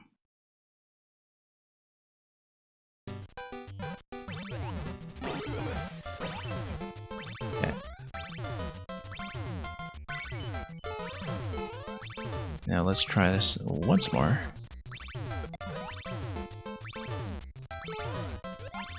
And Natcat, the queue is fairly short and wide open today if you have suggestions or levels of your own or anything you want to throw at my way. You always seem to have good recommendations for me, so anything will do. Yeah, once again, I don't know why I'm cutting back so hard. That was even worse. Probably just a poor estimation of what this snake block is actually doing to my momentum. And because, of course, snake blocks don't drag you the way that a lot of other things in the game do, and so the fact that I'm sort of anticipating that as a drag interaction, or something like a skull platform or other moving elements, is partly what's causing the issue with the overcorrection here. I think that's what's happening, is that I'm reacting in a way that would make sense with other things that would move to the right, but not the snake block. And that's the current thing that's killing me, so... nope. Bad timing.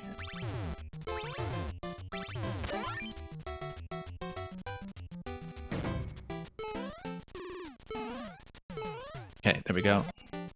And that's just a door. That's adorable. Okay. Now that opens up, and then we need to go here. Drop the icicle and jump over the icicle.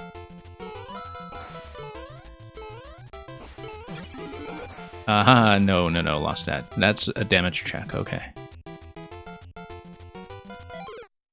We're going to fail the damage check.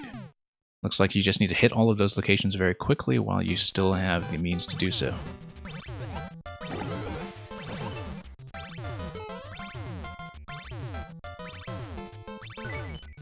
Up we go.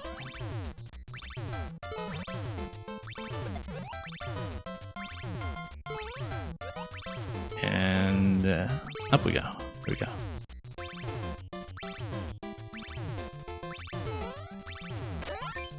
And yeah, the timing there is getting a little bit better. Yeah, no, once again, just get back too hard. I mean, nothing is going to kill me on the right. I don't see why I'm not just cranking rightward a little more aggressively there.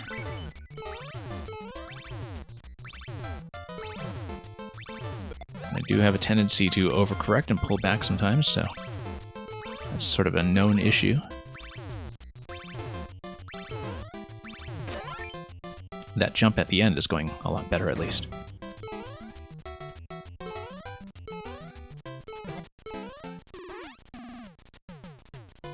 And then we put a dead stop over here.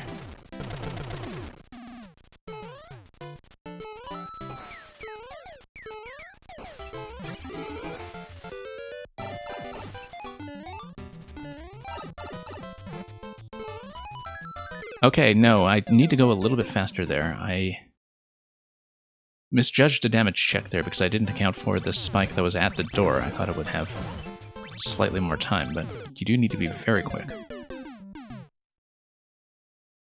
So yeah, Natcat, thank you for submitting something Japanese.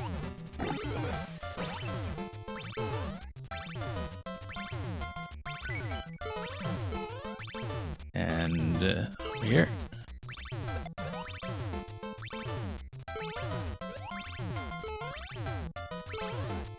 Okay.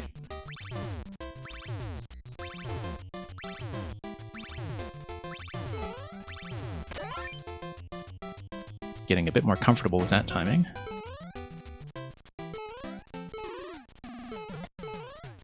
And up we go.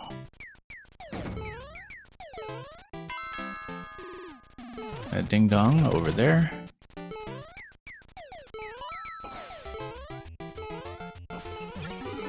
No. Bump my head. But yeah, no time to waste there once we start taking hits.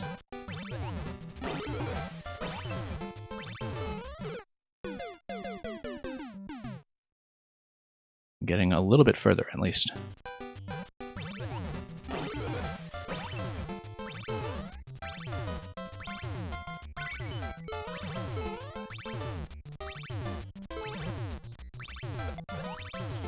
Now we go back. And back up.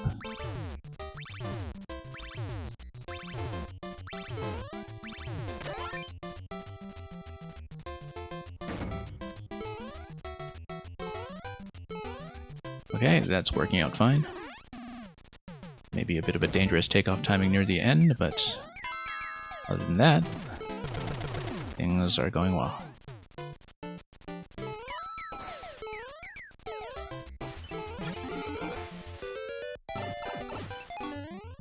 Nope. A little too quick on my feet that time.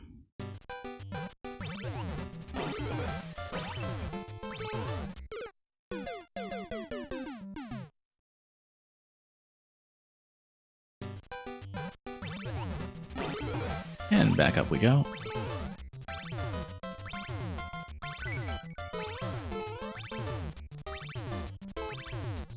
And we'll push. And what do we have here? There we go.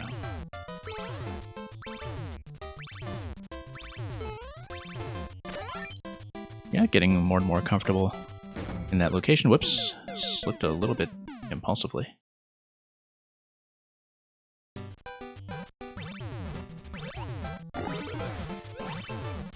Okay, to the right.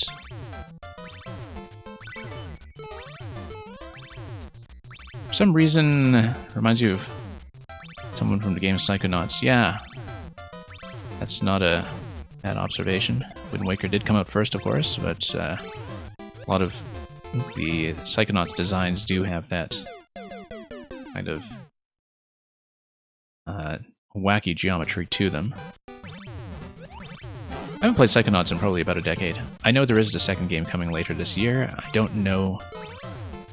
as something that's developed by Double Fine, but which had a couple of announced platforms before they were absorbed by Microsoft.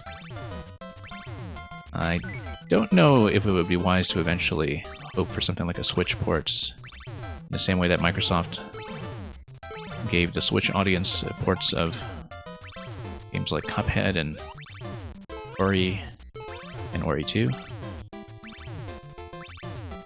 I'm kind of hoping for it, but I'm not counting on it, because it would be quite convenient. Yeah, original Psychonauts I would play probably about a decade ago, almost exactly.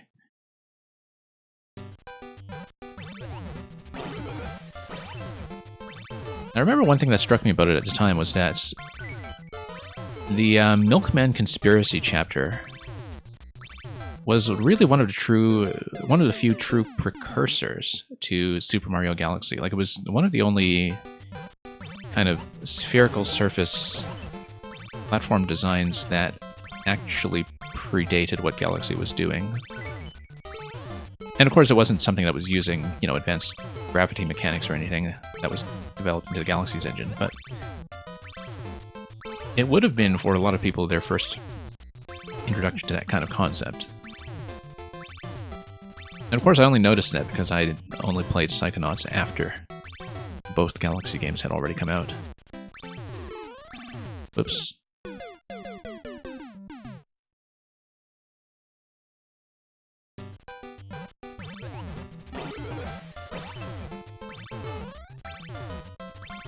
But yeah, Double Fine was a studio that I used to follow really, really closely. I've kind of fallen off with a lot of their more recent or smaller releases.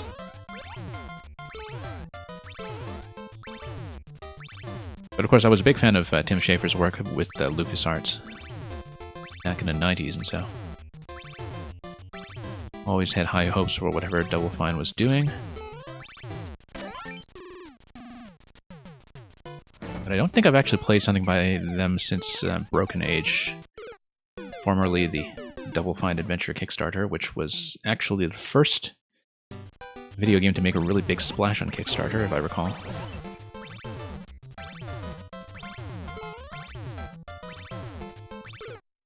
Partly because, around the early 2010s, you had Tim Schafer has a reputation of delivering beloved games like Psychonauts and Grim Fandango and Day of the Tentacle and so on, but usually without very much studio support. you know, with Double Fine at that time being a relatively new independent entity.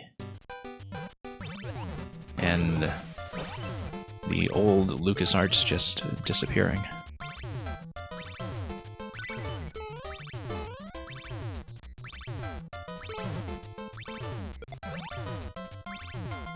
Yeah, in general, in terms of video game genre diversity, I think we're in just a much better place now than we were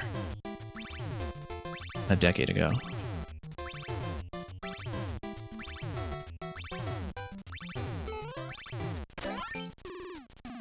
Who can forget Knuckles' level of Sonic Adventure 2? Okay, I never played Sonic Adventure 2, so pardon my ignorance on that. Why do you keep confusing Grim Fandango and Indigo Prophecy? Probably because of the words that end in GO. And for no other reason.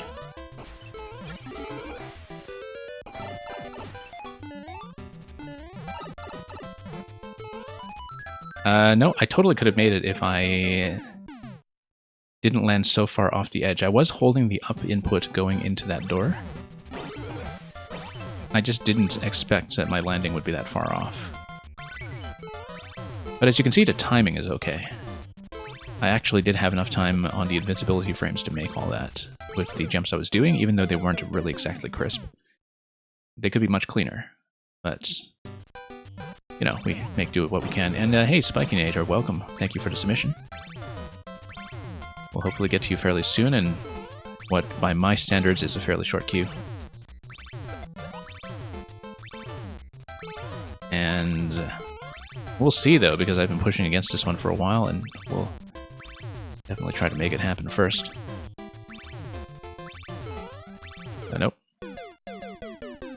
Yeah, Spikinator, we're doing well over here, as far as I can tell, so looking forward to Muncher Valley.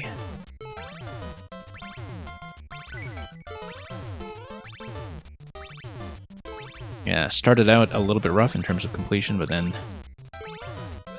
we've had a run of levels that have gone down a little more efficiently. Okay.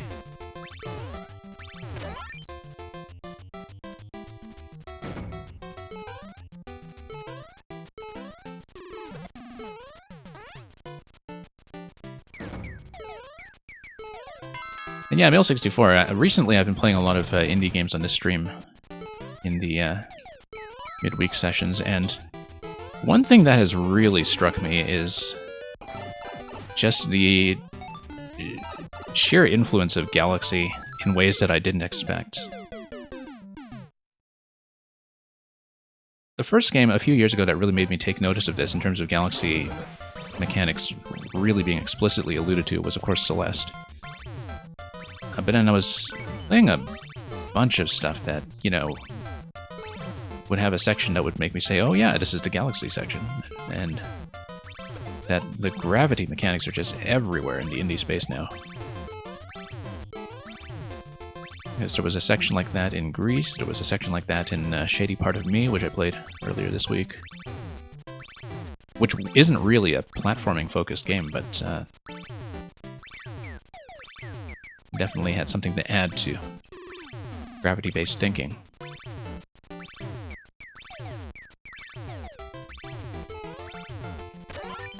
But yeah, Celeste, when I played it, I thought it was very explicitly one of the biggest 2D tributes to Galaxy to date, with things like the cosmic clone mechanic from Galaxy 2, and you know, a lot of the things that we take for granted in Mario Maker 2 now, with all of the on-off switching mechanisms and timed beat block platforming that we see everywhere. That's become much more of a staple of 3D Mario, of course, but whoops. Okay, I'm holding up there, but as you can see, I'm losing my invincibility frames just slightly too soon. So that series of jumps does still need to be cleaned up in terms of just cutting out a little bit of height to save time. It feels like I'm safe, though, when I get there. Like, I'm always surprised that I'm not making it through the door with the up input, because by that point the key is already at the beginning of its collection animation.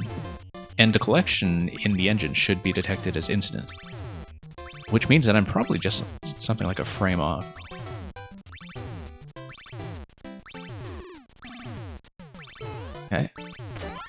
watch this cautiously.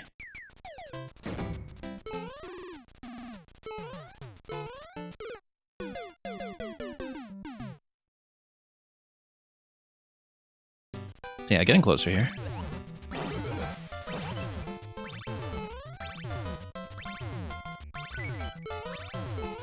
Okay, let's try this again. Nope. Yeah, just a lot of the same spots repeatedly giving us some trouble.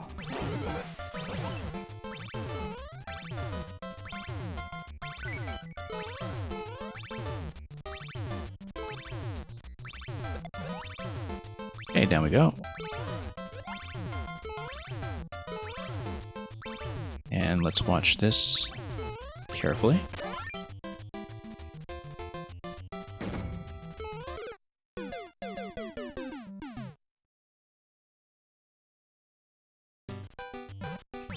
Yeah, by this point we know where most of the consistent trouble spots are. And knowing, of course, is just half the battle.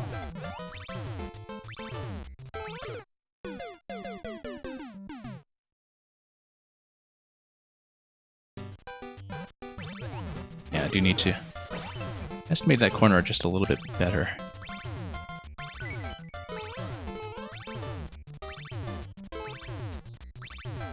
When I do this corner successfully, I always feel like I'm just barely making it over to Goomba. But I am making it. So clearly it's my estimates here that need fixing.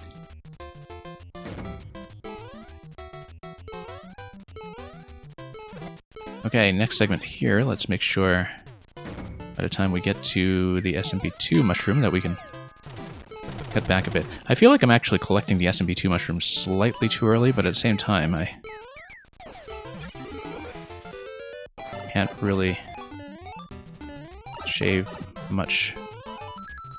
Nope, still not doing it. The key animation is coming out, I'm holding up going into the door, and it is just not triggering.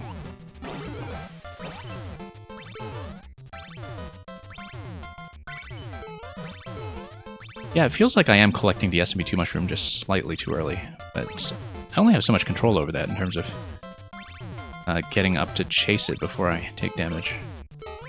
Because I would like to collect it ideally about half a block over to the right, for how I'm doing it now. But that's going to mess around with my momentum quite a bit if I try to aim to do that.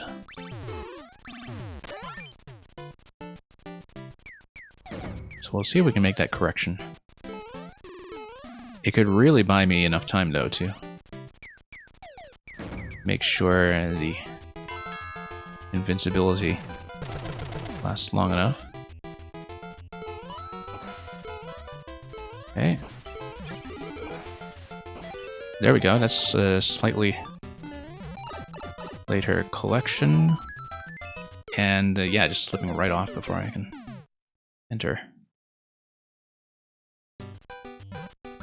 Don't know if that timing would have worked out anyway, but it seems slightly better, given that it was collecting the SMP2 mushroom at the last possible moment.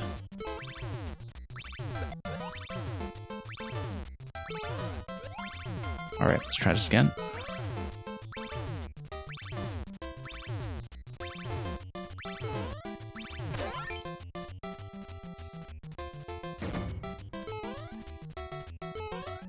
And up we go. Yeah, nope, still losing too much momentum there.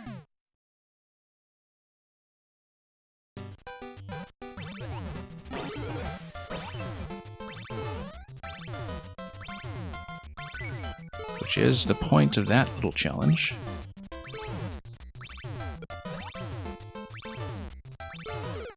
Huh.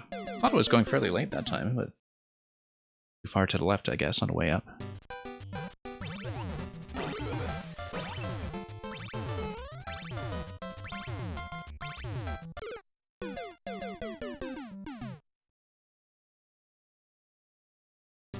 Well, let's see if we can make it happen. Feels like we're tantalizingly close to something.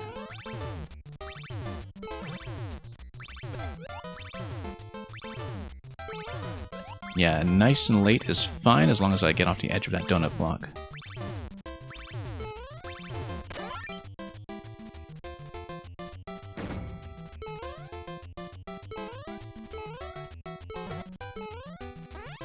Yeah, we need nice, crisp jumps after SMB2 here.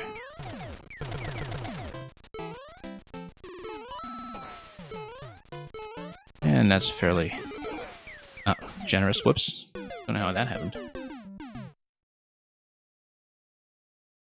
I was trying to land a bit early, I think. I just got cut off too soon. Okay. Nope. You think you would learn about corners like that with experience, but apparently not.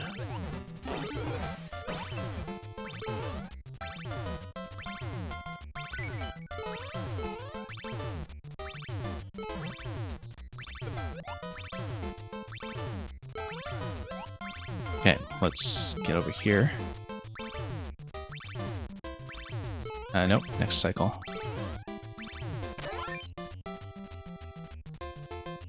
Yeah, I really do need to gauge sometimes when something is just not going to happen. And here we go.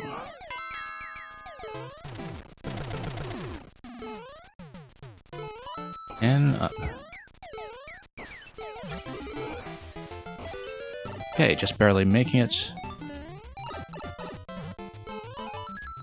There we go. And that is the flag as well as a hard mode. I'm curious. This is a bad idea. Considering how long I've spent on this, but oh, okay. It is just a bonus room. Given that you hadn't had a checkpoint here yet, I was actually legitimately expecting that you had tucked away an optional hard mode with perhaps a checkpoint at the very end. But that's okay, I'll take the multicolored bonus room instead and get back up here. And that is a win. Thank you for the GGs.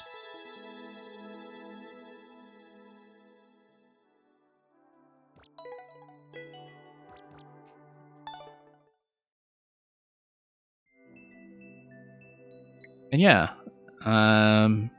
worked pretty well. I'm glad that we could find consistent methods for everything, such that a lot of these little precision checks with the spike hitboxes didn't feel like a precision level in the bad sense of the term. And I'm sure that, you know, depending on the kind of audience that you send this to, that occasionally you'll have some people complain about checkpoints or whatever, but I found that was okay, simply because the methods we had to get through the obstacles early on were very reliable. I just made mistakes sometimes. But that was on me. So thank you for that, Nintentium, and let's take a look at the latest selection from L64, which I think you said was a recommendation. And it's a long level, okay, good to know in advance. Yeah, usually it's around this time that we start to think about closing the queue. Oh, 70 minutes, okay. We'll see what this is. We'll take a look, and if I don't finish it, we might save it for one of the long sessions that spills over from viewer levels, which hopefully I'll be resuming next week because we're winding down the indie series that we've been doing midweek. I will look at this for a reasonable amount of time, though, and I guess 70 minutes is from the only clear, so that's actually not a very good sample size to work with. It doesn't really mean anything, except that this guy got stuck after checkpoints. So yeah, usually it's around this time that we close queue, but since we have a short queue right now, we'll just see how this level goes, and I'll make that determination later. Legend says that a true hero shall be schooled by the Dungeon of Skull. Will we really? I also noticed that this is a very new upload from just a few days ago. Well, I mean, it was just long for the one guy who cleared it, right? It might not actually be that bad. Okay, so we have something going on here. We have this pointing right, this pointing left, this pointing right. We also have... Oh, okay, I see.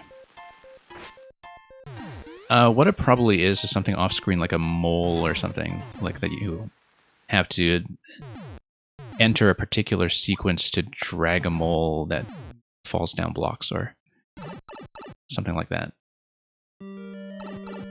Anyway, we're going to enter the dungeon without wasting too much time in the early segment. Swords are going to refresh here. And we can bomb this location to the left. That's all I see here. So right, left. I don't know what that does. But we have seesaws that can probably allow me to blow up the ice block, which might spawn block something if we... I kind of think that's what this is going to be, that you spawn block something with the ice block. You blow up the ice, you despawn. Let's throw it from a farther location. Nope, not that far. Yeah, you blow up the ice, and then what happens is you come back and scroll in for something else to happen. Right? Yeah, there we go. Exactly right. Then you stomp on Roy. Nice way to use Roy, actually, because of the way that you can create an exit-only location where he spawns in, depending on how you do the spacing.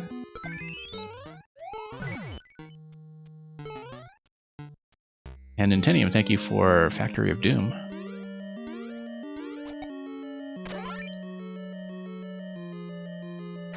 Wolfgang, I assume that's something for Old Wolf. Should we hit everything? Maybe so. Looks like it is just going to be an on-off bomb mechanism on the right side, though. Whoops, okay, let's not do that. So yeah, we can toss a bomb, because that will allow me to bump the upper jump block, which will fire something up to the on-off switch. And that's going to kill the piranha, and then that's going to activate something else down below. No, I was hoping to shoot that thing. You know what? We can actually bomb some of this stuff too. It's just that it gets reloaded in with the room. And also that a bomb will just kind of scroll to the left as we go. So for example...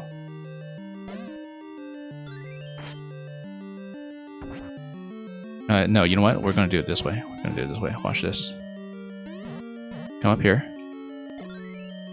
And I'm going to blow stuff up. If you go through the door, this is going to respawn. But if we blow it up like this, then I get a chance to come down here, pull out a bomb safely, and then drop it when I want to drop it. Like this. Okay, that's not going to be it. I actually need to do something else here then.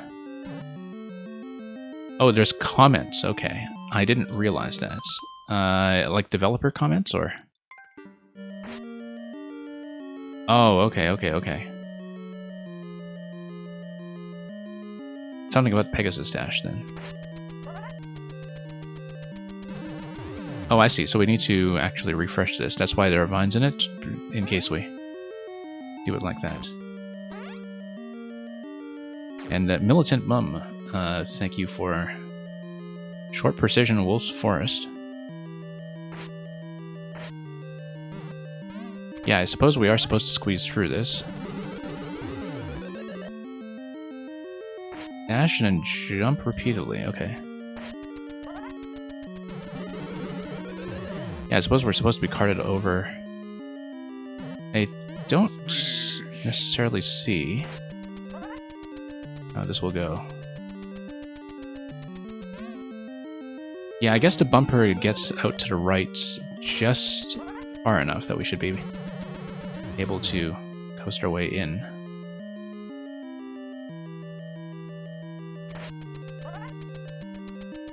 But yeah, thank you for the follow.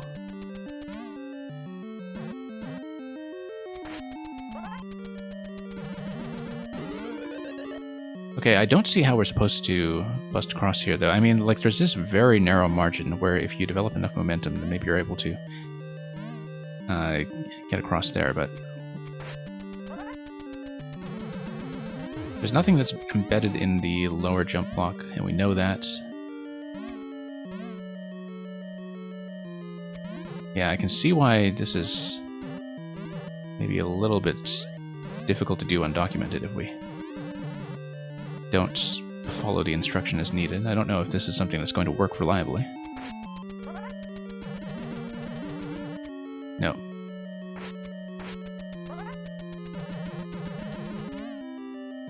Yeah, because the idea is that you would need to retain the forward momentum that you normally get from the dash. I can run faster than the bumper can get there. I'm not convinced. I mean, I know that that's approximately supposed to be what you do, but the thing is you kind of scroll off screen if you start out to the left, right? And the issue is that you can't actually watch the bumper timing. So this room is a little bit odd. Like, everything up to here so far is pretty easily understandable, but not sure if I'm particularly keen on this segment here. It feels like one of those anti-soft lock games in Control levels, actually, where you try to take the hit. Like, if you imagine that, you know, you're just trying to hit a spike at the end or something, this is exactly like an anti-soft lock challenge. Reset and run fast. I wonder why you would need to reset then. Oh, because of the initial spawning position of... Oh, I see, because the bumper doesn't actually get there until later. Okay, no, I didn't realize that. I wasn't even watching the initial bumper spawn location. I thought it was just always there. Okay. Yeah, thanks for pointing that out. And, oh, okay, map. That's why there are comments about the map. Let's try to do this undocumented at this point. I will run into time issues. Yeah, no, I just didn't understand that the bumper's initial location was totally different and that it was just a timer check.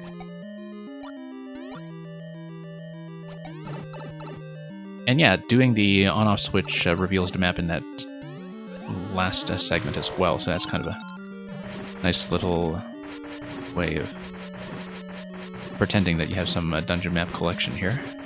I've seen a lot of different map mechanics in Link dungeons, but that's something that's comparatively new to me, I think. We can probably jump on top of this guy. Not quite. Let's see if we can hit the note block with something. Maybe on its way up.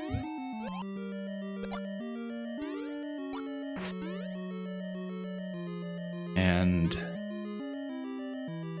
what is coming out of the blaster there? Time's up anyway.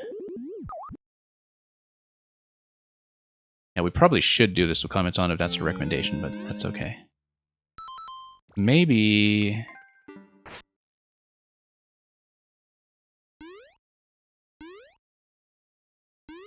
Yeah, because there was something initially here that was popping this, and I don't think I actually had a reliable answer to that. Unless it was like right, left, right, where you drag a mole. Last time when the blasters came down, I was actually just about to pop these spots here with the bombs, since it looked like that was doable.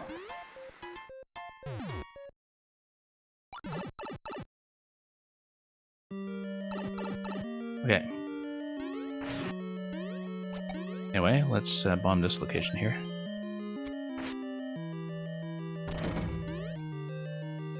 And yeah, let's get comments off.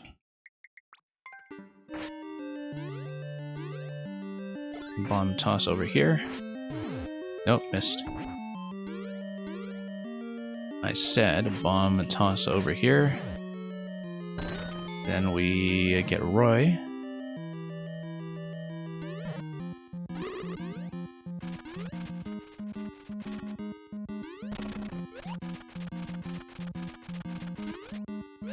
And yeah, just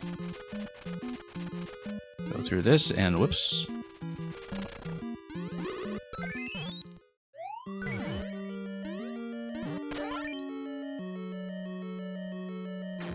Oh yeah, and this thing.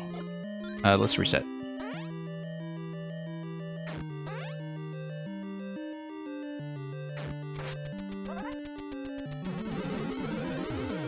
Nope. Yeah, I guess the question blocks were mostly there to encourage you to do the repeated jump.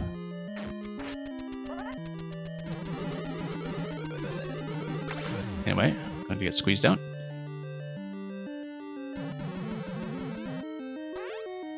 And back we go.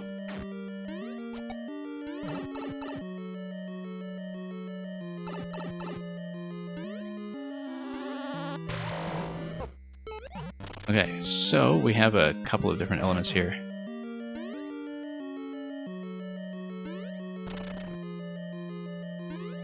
And I wonder what it was we were doing. Feels like I should just hit the block up there somehow.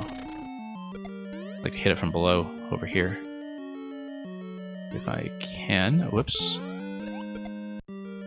Nope, this guy's just going to remain here forever.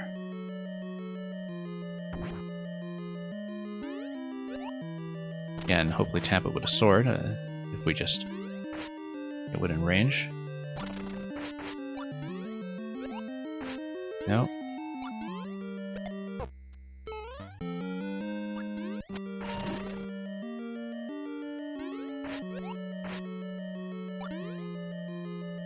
Alright, let's just see if I'm missing anything really obvious. No. Oh, okay, no. You're supposed to bump that in such a way that it spawns the vine going down. But then is there a way to reset this? It feels like it was designed in such a way that that was supposed to hit a ceiling and come down. And we hit it in such a way that we broke the mechanism. So...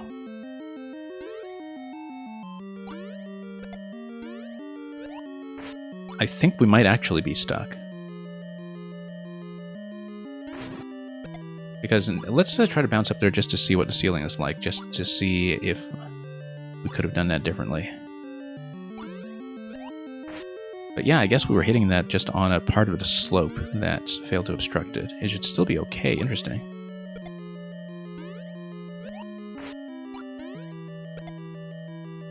I don't see how. Unless we try to do the spike jump over there? No. Just let this guy hop. Not in this theme, though. He doesn't. Bunch of ELB stuff in this level? Yeah, but there's nothing else that's going to spawn for you. Oh, unless it's the, I see. So, if this was just something entity-based where you needed to kill everything, then I think maybe the implication was that a spike ball was supposed to come out of the blaster once you unblock it and hit the... or something else, like some other kind of object that stays there indefinitely, like a shell. And was supposed to hit the block here and give you a vine to go up. And so we actually broke the mechanism by hitting the vine early. Yeah, because the muncher is supposed to nudge this thing, but... So much for that. Let's try that again.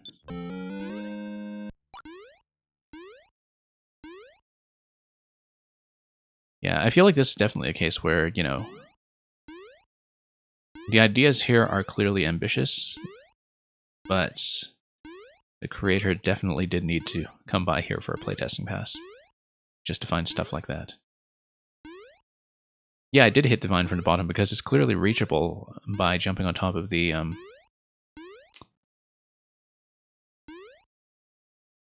Mecha Koopa earlier. And it's clearly a viable strategy if you don't exactly know what's going to go on. I mean, you can look at the room and kind of reason that it was supposed to drop a vine, but I didn't know that we would break it in such a way that would do that. I guess that it was fairly reasonable to expect that. Like, I was thinking about hitting it from the side with a sword as well. What were we even doing here? Oh, yeah. I still don't understand the positioning here systematically. Like, I know that I'm supposed to do some kind of movement manipulation, but I don't actually know what the boundaries of my movement are supposed to be in terms of going left or right or anything like that. So we'll see. I mean, you know, Link dungeons are hard to construct well for this reason, that Link just has so many interactions that you can break stuff really easily. And so, really hard to restrict the player sometimes from various behaviors. Nope. I always read Roy's pattern a little prematurely. Actually, is a bit of a repeated issue with me. That's okay. We got him. Let's not die to a Goomba.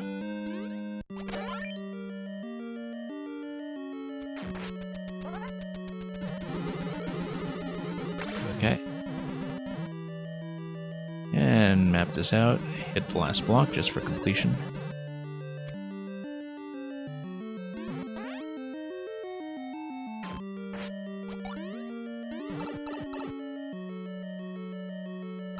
Yeah, I guess looking at the blaster, I should have inferred that this was going to be an entity limit combat situation.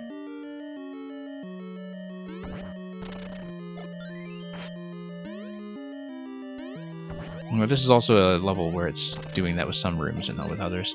Also notice just how much entity space is being taken up by the springs in the bottom. Like, that's kind of indicating to me that the budget here was pretty generous.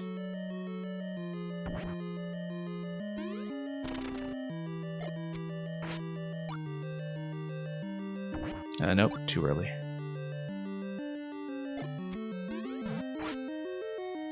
Nope.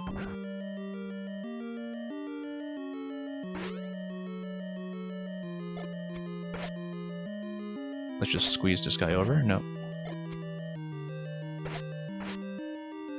There we go. And up.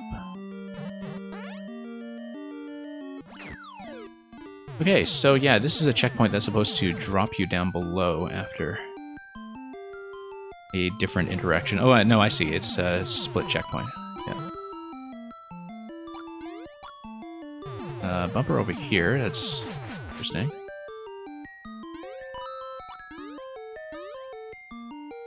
Okay. Looks like we have to proceed upwards, of course. I'm just looking at this and seeing that eventually some kind of interaction is going to blow up the blue pipe there. We'll think about that when we come back.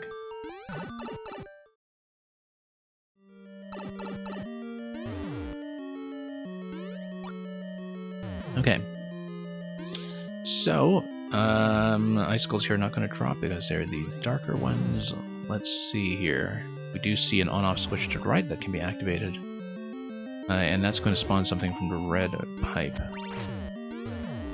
We fire from the red pipe. That doesn't help. At least not currently.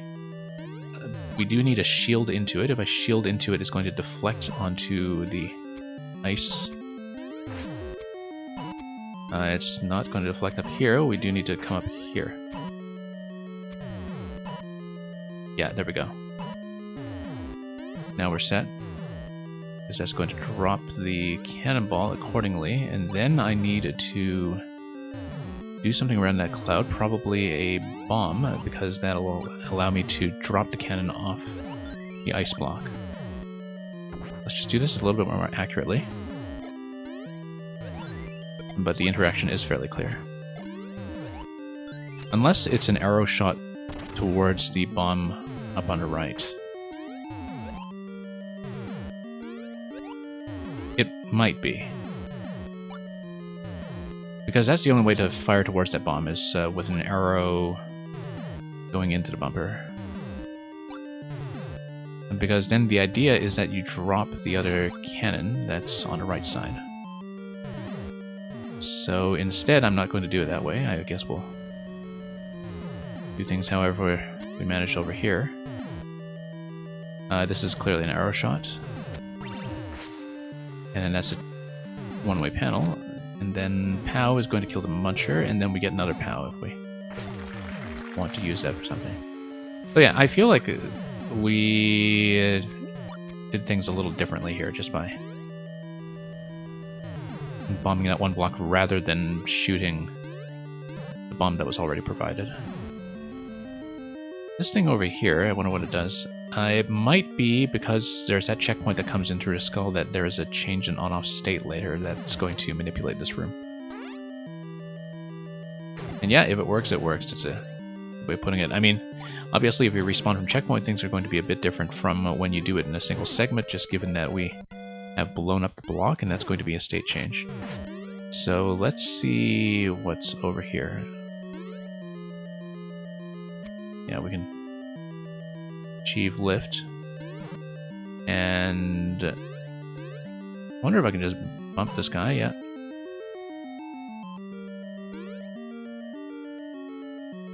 Then we can bomb this location here. Now, does this drop something for me? It does, but I don't see how that's useful.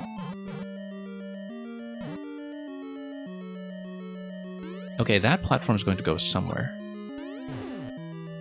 Regardless, this door is where we came in the first place, I want to say, or isn't it? Yes, because we manipulated something here.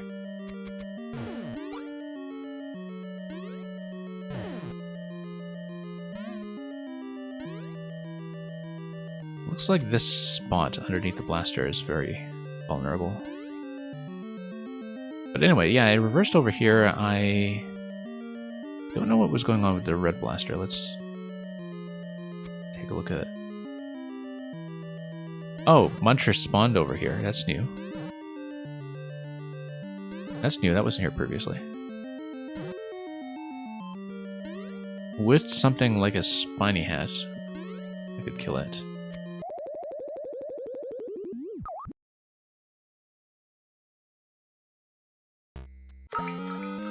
And yeah, so that drops you and enforces the off state. That's what it does. Okay.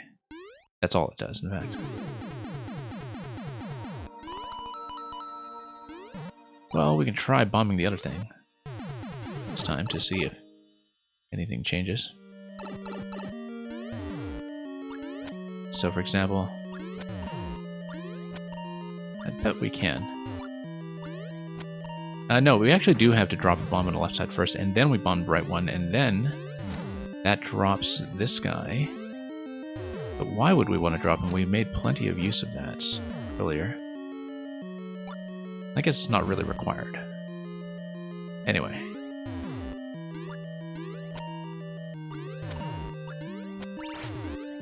There we go. Let's have around here.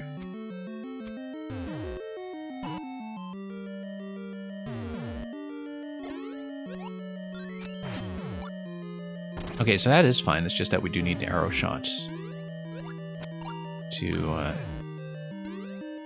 do something different with the bomb that we see next.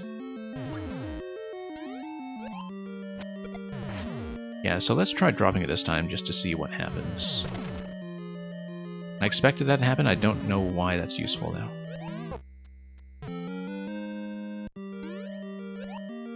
It does not seem particularly useful.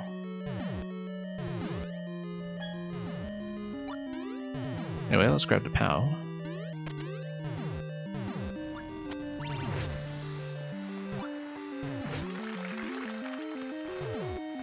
And Yeah, see some more bombardment up there. Clearly we're going to reduce some of the space. Supernova, welcome. Yeah, Supernova, I actually did recognize or notice your name change earlier in the week because I was going back to check an older VOD for something, and I didn't know that Twitch would actually change people's usernames retroactively in older chat logs, but I guess it's just by like a user ID assignment or something. But I see that you are no longer the Supernova, you're just some other ordinary old Supernova. I probably wanted that to go down for some reason. No, that's okay, we can always grab more buzzies.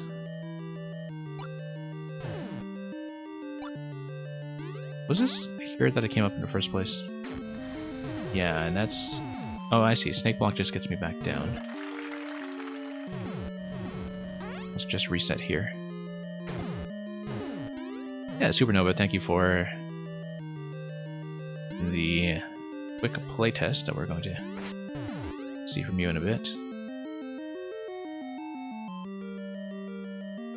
I see you were working on something with a car earlier today. Nope, let's not do that. Raise disguise slightly. Still think that's fundamentally correct. That little interaction here. The fact that we do need a reset tells me that, well, I mean, we just drop it this way. I don't see why that's useful, though.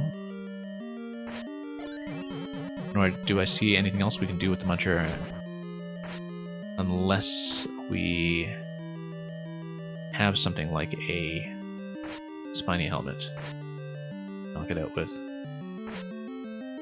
So just thinking about that Muncher, because I don't actually see what the exit here is. I think it might be something down below here, unless we have some kind of additional zigzag pattern with these guys going up. I mean, there is this blaster that's clearly meant to be dropped. Oh, the other thing too is that we can probably hit the shell and hit the shell over here this way. Oh, no, not like that. Never mind, it's not going to go down. Except we can break it, and then... Yeah, that's how you do it. You have to break this. Said you have to break this. Nope.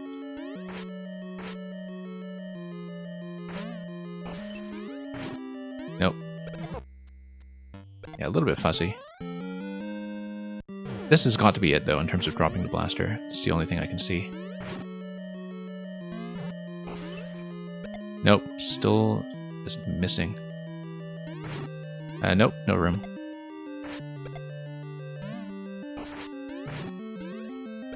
Nope, too late.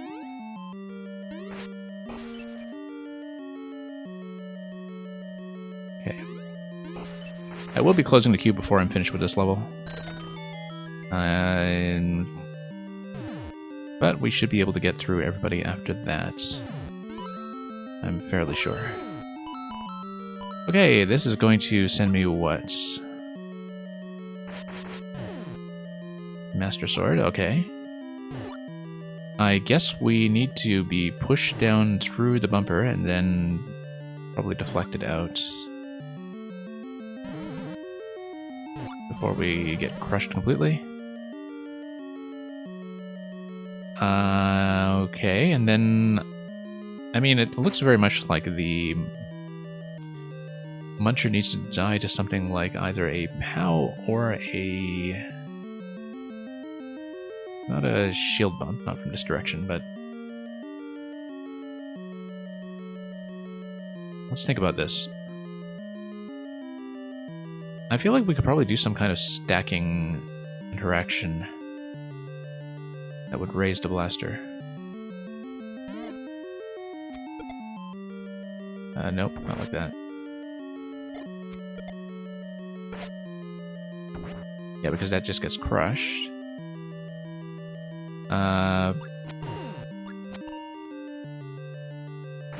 Possibly, let's think about this. what this thing spawns. Coins.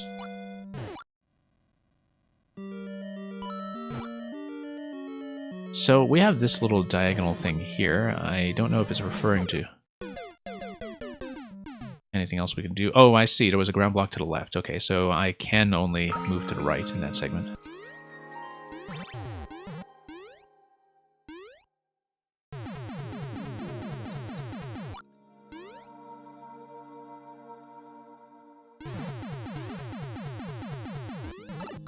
Okay, let's go back to where we were. Buy as much time as possible. Hopefully with less of the execution issues we were encountering earlier with segments like the Buzzy Bump.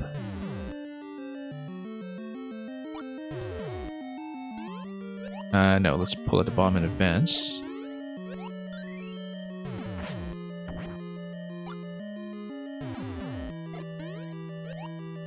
Yeah, Mill64, like I said, it's likely I'll continue this on another session, but apart from breaking it in a couple of places, I mean, the ideas are clearly pretty interesting. So I'd like to see this through at some point. And actually, I should probably jot down a maker code for this, because if they notice that there are some bugs or issues, this could very well be taken down and replaced, and so would make sense to grab the maker code for this just in case.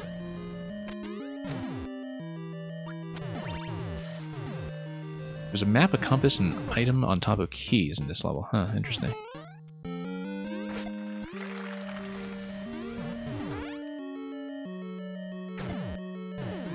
So we'll see. I think we are progressing nicely through some of it. I don't know what this whole bit with the vine and the top block is all about just yet. I feel like we don't actually need it yet, because we can come down here just fine with this lower interaction. Whoops. We'll just need to do this yet again. Lower this. Down. Oh, I see. You know what? Maybe there was something like a POW that we need to escort all the way down, or something like that. Or something else that we need to do to crush or otherwise deal with this muncher, like a... I mean, it looks very much like we need a Shelmet for both this and for the guy on the top left.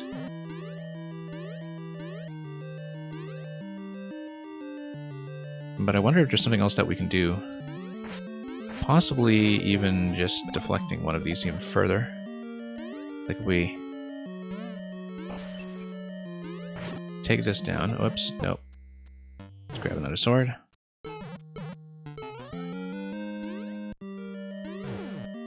Yeah, let's just pop some of this stuff out of the way. Nope. Positioning here is a little bit finicky. Nope.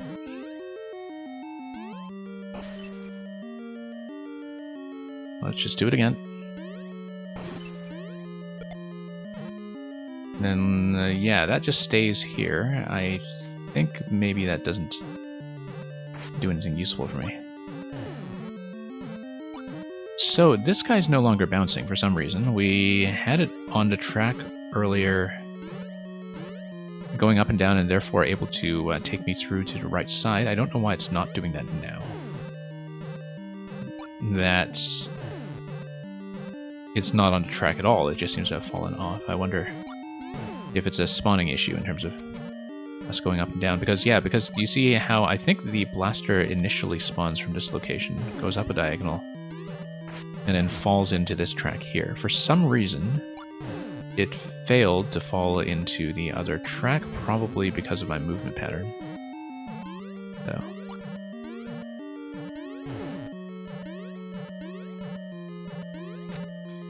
Might just need to reset through here. Obviously the block will stay broken, so we can always take another look at it. Yeah, because now we have the stump. which doesn't actually get me anything useful. And again, this is not actually on the track. And hey, Furia.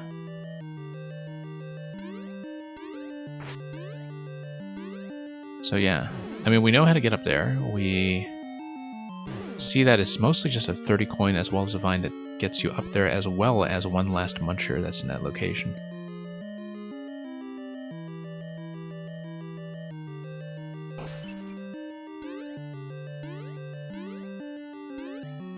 But yeah, this pipe we know is Buzzy's. Possibly we just can't progress through this room just yet because we don't have a relevant key item. And possibly this guy was never supposed to be bobbing up and down on the track anyway, but was mostly here for a sword refresh. But I don't know, because I guess the entire segment on the right here was designed in such a way that you can get out if you do get pushed by the blaster down there for whatever reason. And so I don't know what it was we did differently that has made it fail to trigger.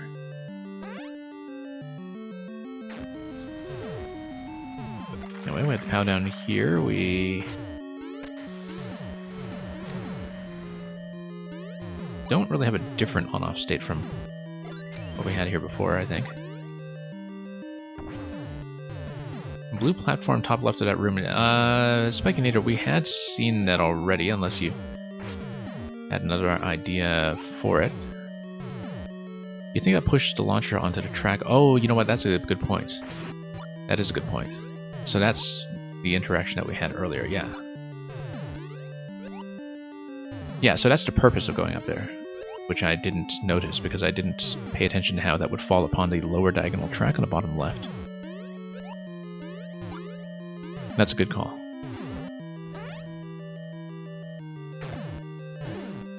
$100 left on this. Let's pop this down.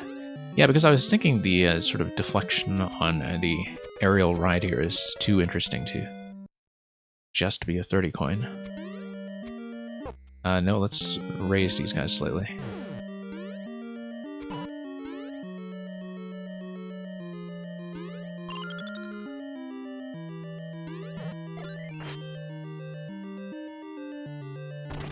Yeah, and you can drop that. I don't see why. I think I eventually will need to get up there and kill the muncher that spawns in that slot.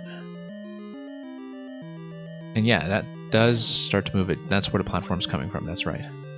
Yeah, right. I forgot that it was never the blaster on the track, rather, but the blaster on the platform. And the platform being the track object that is relevant here. Doesn't really get me closer unless we have a way to do something like a 2-stack of objects that would push the muncher out of the way. The way you would do that is if you have some other way to, for example, lower this other blaster or some other object down there.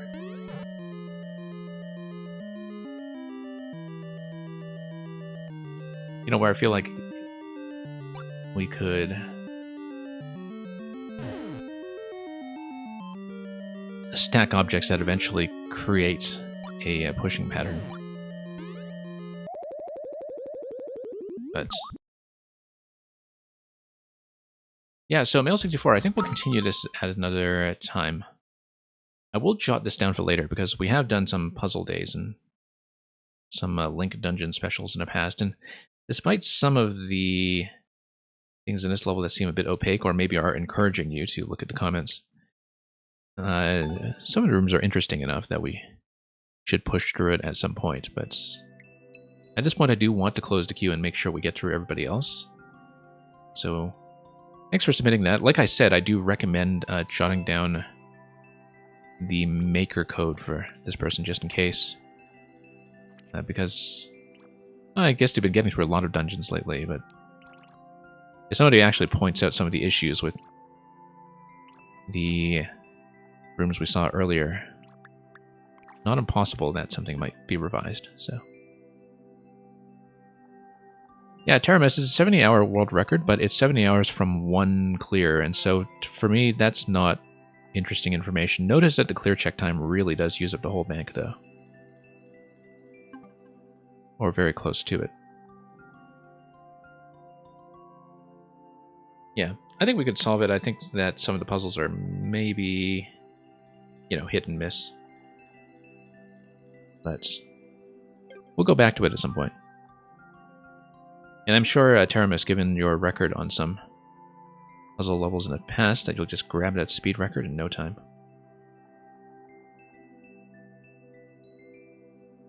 70 minutes, yeah, Spiky Nader. 70 hours. There are levels that do take people 70 hours. But I don't play them. Not for that long. I have spent a very long time in certain other levels in the past, but usually not on that scale. Okay, at this point, this is going to be last call for anybody who wants to sneak a submission in before the very end, because what I'm going to do is I'll plug in Natcat's code, look at the level, and I will be closing the queue right there. So, last call. Let's punch in the next code. Oh, except, actually, sorry, Natcat, I forgot to check. Supernova technically has to sub next on this one, if you don't mind.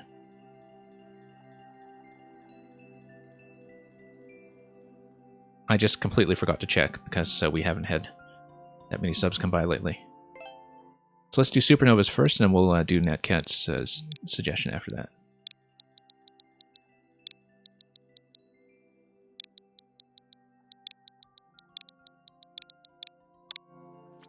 Supernova, however, you probably want to check in. I don't know if he decided to drop off for a bit. Because if Supernova doesn't check in, then we'll do Natcats first.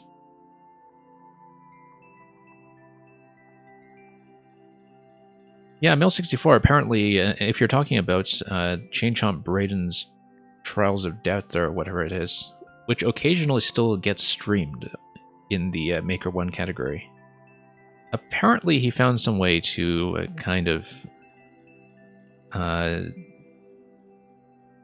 fake the clear check on an alternate profile that has yet to be disclosed, and the idea is that if he actually clears the level on stream, then he's going to post the top secret code that's been secluded somewhere, and which was an upload that was maybe made successful with some kind of hack. And yeah, Supernova, if you don't have your playtest in yet, let's get Natcat's level then. Or, oh, it's almost up, okay. Natcat, if yours is quick, we'll just do yours first, since I know it's a suggested level. And then we'll punch in Supernova's code after that. So yeah, good morning, Aegis. We are just about to close, so if you have something for me, do slip it in now, because I was just about to shut down the queue.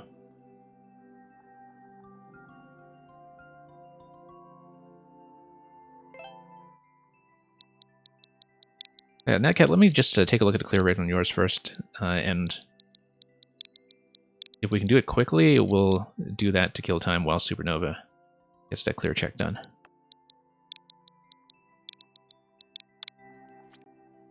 And you said it's on the shorter side.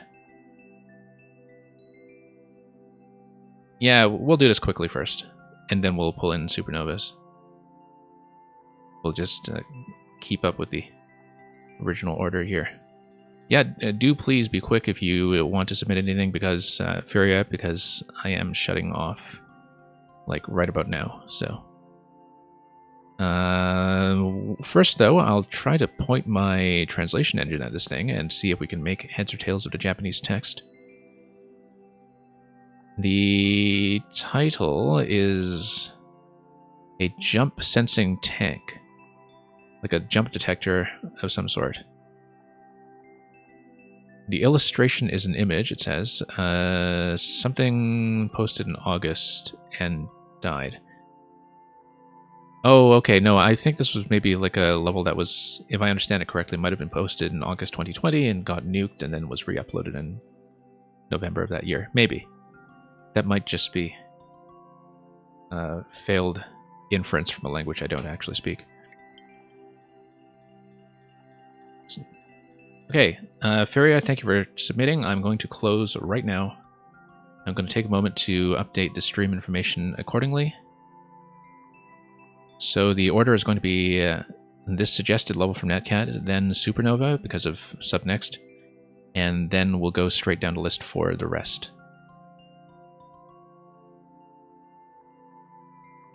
And we should be able to get through everything, even if we don't necessarily clear it. So let's make sure the bot is displaying accurately. And let's go. So yeah, Netcat is very good at scouting out some crazy concept levels sometimes, so let's see what this is all about. This jump detector tank, apparently, or something to that effect. I wonder what this is for. Oh. Oh, I see. Ah, I see. So you use the jump to reposition. Like that.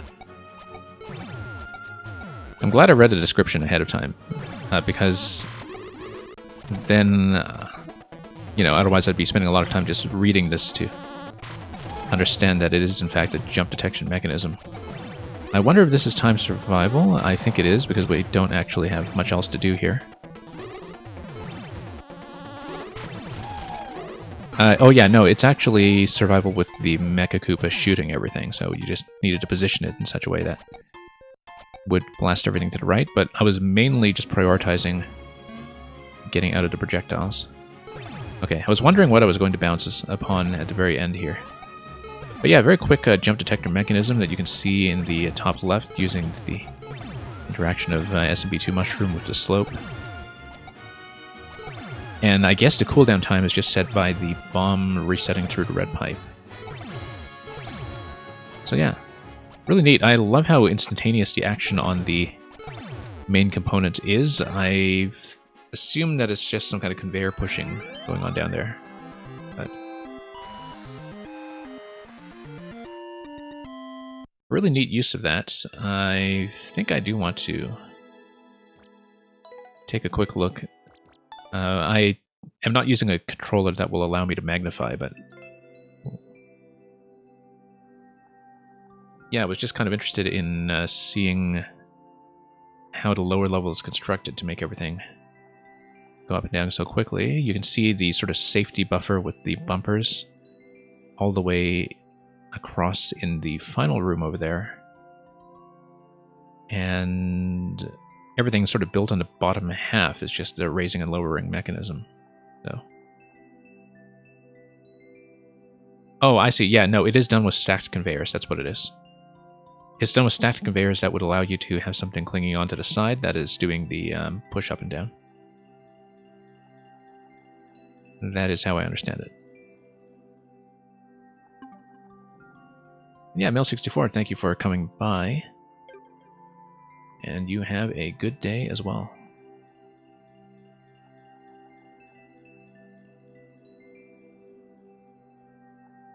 And yeah, you just cook if you want to see that concept. That was just a suggested level from Netcat. There's the code. I'm going to clear it, and let's pop Supernovas back in. Or whatever you just clear checked for a test.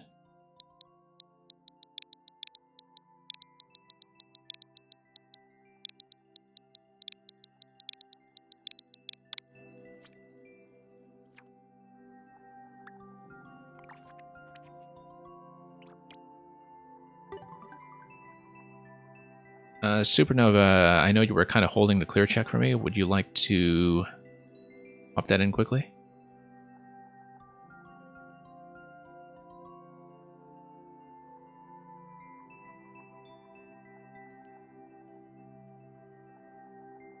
I don't know if he decided to pop off. It's up. Okay. Shabby snowmobiles. Love how it's a Link level here in 3D World.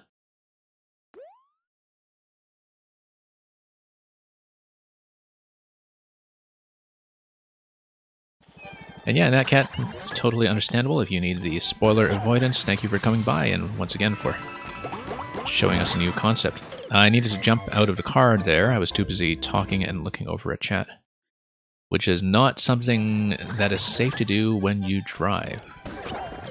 Whoops. Okay, no, I just fell immediately out of the warp block while holding right. That was just a mistake. I should have known from seeing the opening screen that I can just drop. But if you want some accident prevention on that, of course, you can have a slightly different placement of that drop. But maybe that's as close and as far as it's viable to do, so player might just need to pay attention there. Okay, let's drive. And on to B. Rotate this thing here, jump over that. And then over to the tree, which it's just sort of an unfortunate quirk of building along the bottom row in 3D World that you see the base of the trunk of the tree just dangling around in midair. And Itchy Glitchy, hello.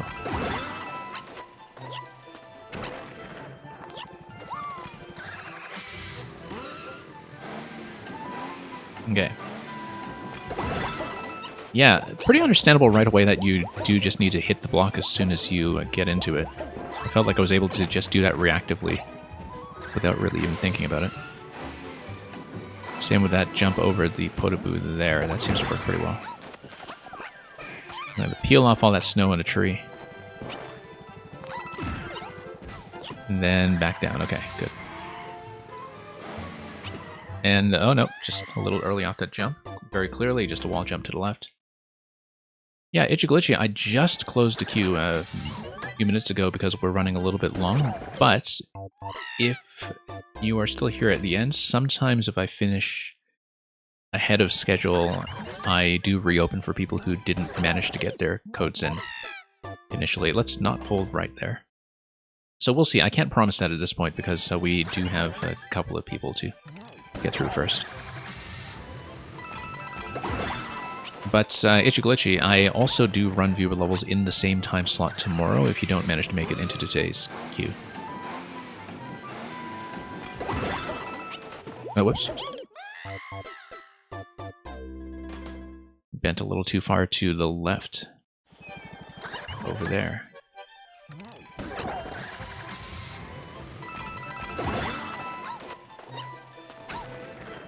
Okay, let's try this again.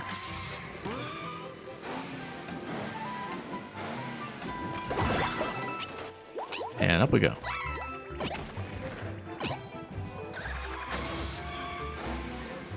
Yeah. Let's do that. Up here. And forward.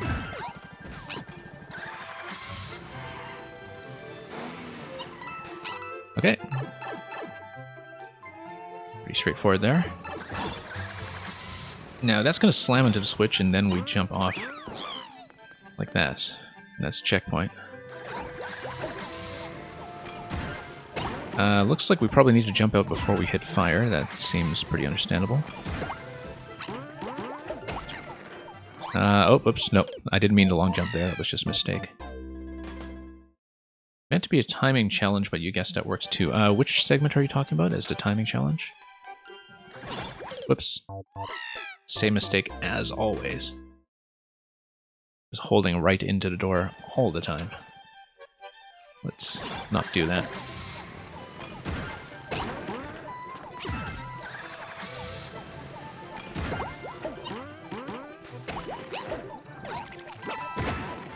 Okay, that's going to slam everything here.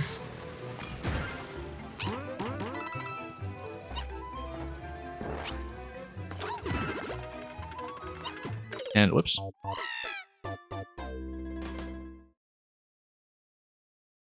Yeah, sorry, I still wasn't quite sure what you meant by the timing challenge, but we'll maybe figure that out as we go along.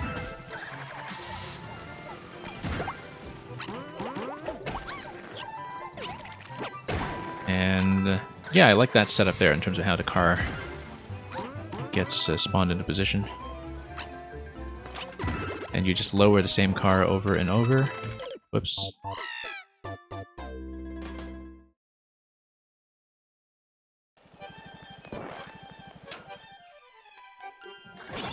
Okay, here we go again.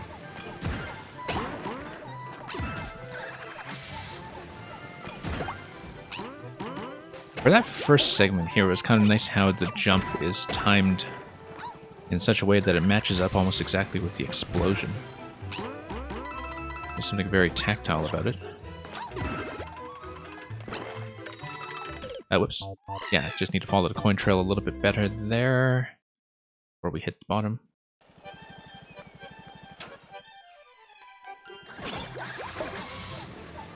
So is it specifically a car level contest, or is this something else going on?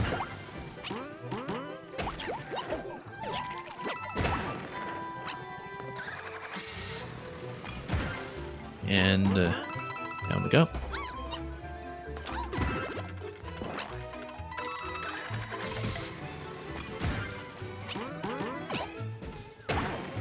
Ah, yeah, okay. Down arrow over there.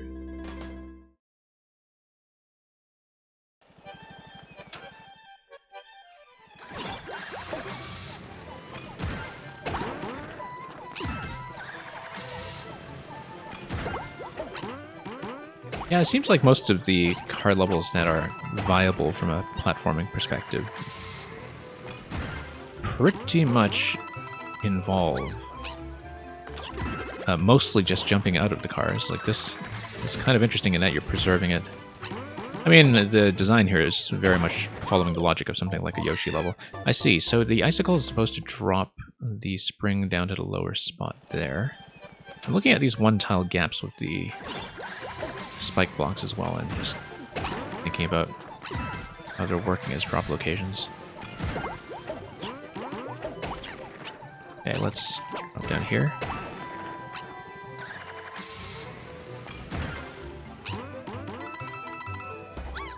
And yeah, a coin trail for that drop would probably be a good idea. That coin trail on the left just now as well, it seemed to end a little ahead of where I expected, where I think I was expecting more spacing onto the last coin, but I don't know if that's viable in the current layout.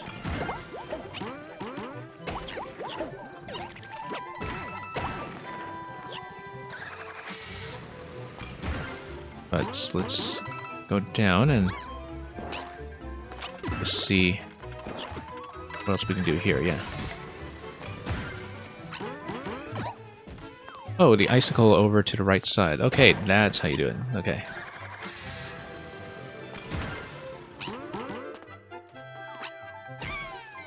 Down we go, and then the car is all the way at the bottom. Thwomp is going to push it, and also hit the block that drops to Pokey.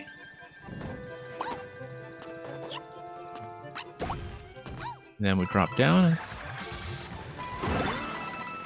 and that's it. Oh, I should have checked the wall jump up in the last segment. Now I can't. That's too bad. Okay, nice little tag there, to use the car one last time. Yeah, it seems like you worked pretty fast. I mean, I did drop by a little bit earlier on your stream when you were poking around with one of the segments here, but it seemed like you progressed through it quite quickly. But yeah, the icicle segment earlier, it's not just an issue of the indication over there on the bottom right side. I think you have to account for the fact that you could potentially have a skip directly to the car, which will still activate the icicle and drop the spring, but then you wouldn't actually be using it. But maybe that's just a speed route. That's going to be perfectly fine and shouldn't break stuff. I was just thinking about that quickly, so... Anyway, happy testing. Hope that worked fairly well. I thought it was actually pretty readable. That's, you know, considering how many of the gimmick setups are on the screen, that I had plenty of time to react to what to do, so... Yeah, because it's kind of like the car crashing into a block is sort of like a forced long jump in a way, in terms of having that sideways interaction, and the rest of it is just treating the car like a transportable Yoshi. But yeah, I agree that the icicle all the way over on the right side as a landing point can feel a little bit easy to miss. So maybe you don't even need a full trail, you just need some kind of incentive to jump over there, like even a single coin. But I'll let you sort that out, and let's just go down the list.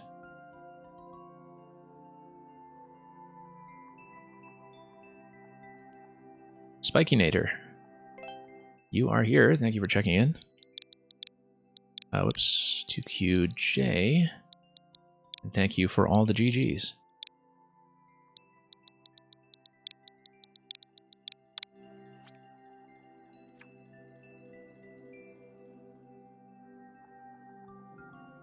Okay, Muncher Valley. Happy little platforming with happy little munchers. Look at how happy the thumbnail is. It's not a muncher, but it's happy.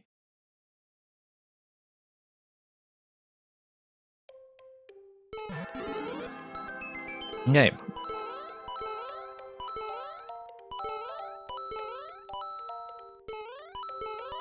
Once again, this is one of those traditional platforming levels that always makes me a bit envious of how many entities traditional makers have to work with.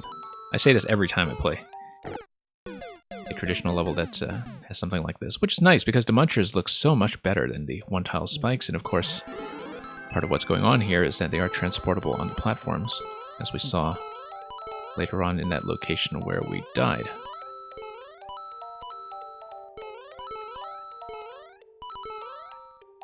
Okay. Pretty fluid so far. Yeah, still going a little bit early there, obviously, just because we need to go low enough to get under that corner on the right side wall. Whoops. You found out there's a limit for placing munchers building this? Yeah, there's a limit for everything. And yeah, I've always felt like the limits in Mario Maker tend to be a little bit low. They're better in some cases than they were in Maker 1. At least you can actually fill in things with ground blocks now, if that's what you want to do, but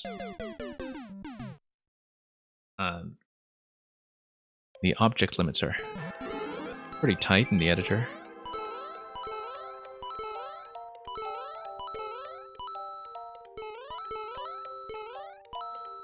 Yeah.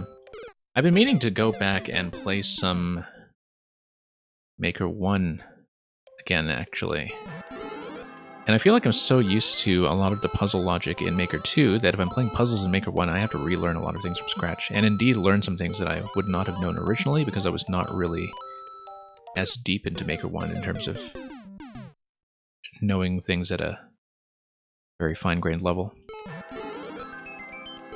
And one of those things is understanding some of the mild differences in object limits and loading.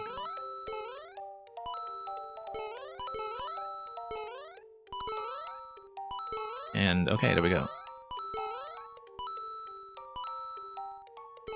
But yeah, I actually usually just use munchers to check how close I am to entity limit when I'm in the middle of building.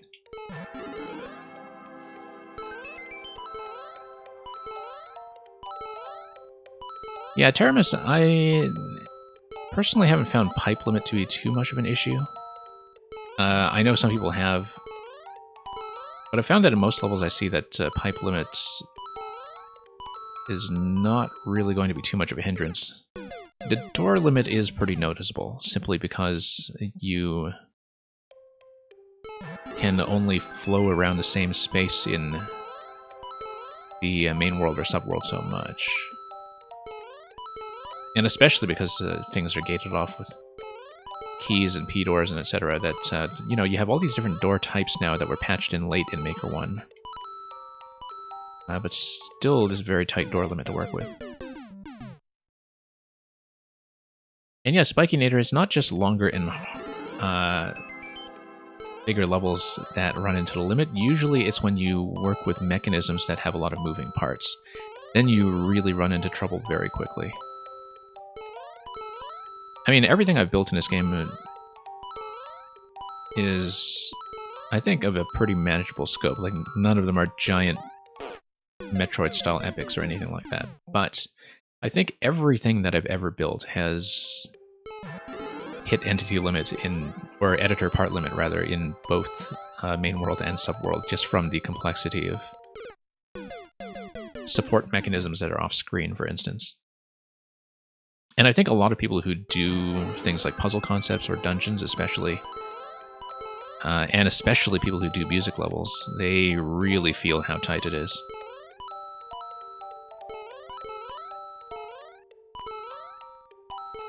But yeah, like Teramis was saying, even just double what we have currently would solve a lot of stuff in terms of just giving you enough room to work with.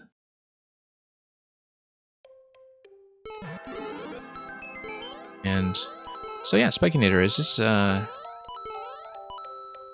guess this would be one of your first creations, right? Like, the platforming is pretty reasonable.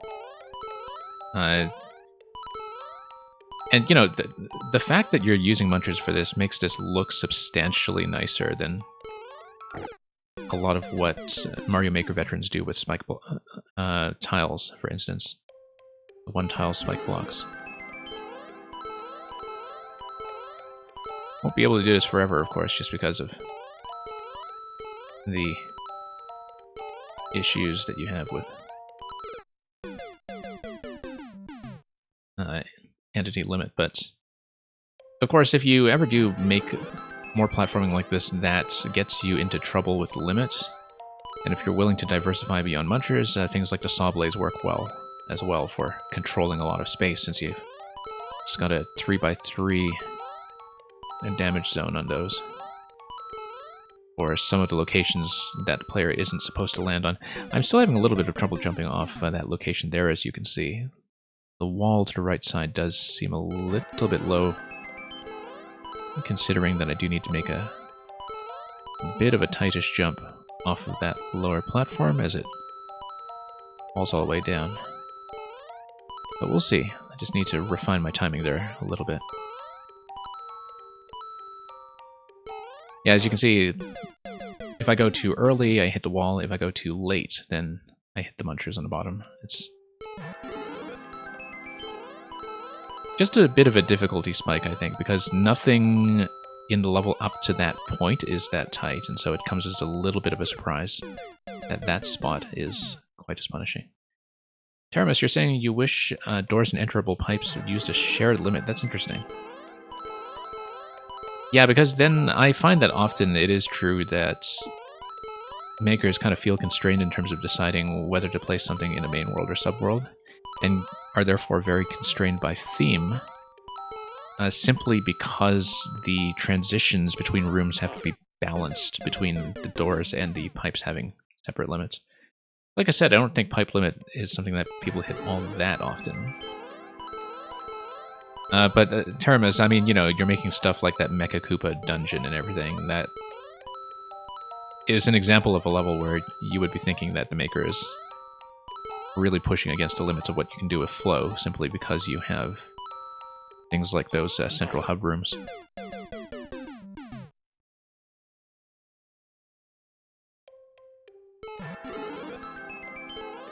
Yeah, Spikinator, the thing about difficulty is that sometimes you don't need to make things harder in order for them to be interesting.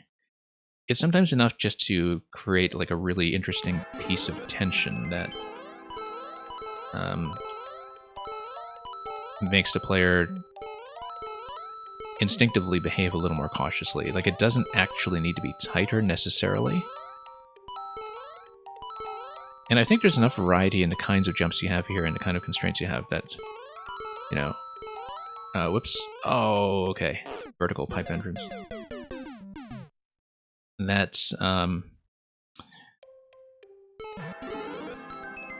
you know, difficulty is not the thing that you necessarily need to worry about. It's not like you would look at this and think that it's too boring because there's space to work with. I need to draw up my sort of graph that I have in my head sometimes to visualize difficulty, where it applies not just to platforming, but also to things like strategy games and, you know, tactics games like Fire Emblem and such, where past a certain point, if you tune your difficulty too tightly, you start to overly restrict the freedom of the player in terms of demonstrating their mastery of the systems, where instead of having more and more choices that they can make, they start being constrained to one very specific thing that they're forced to do.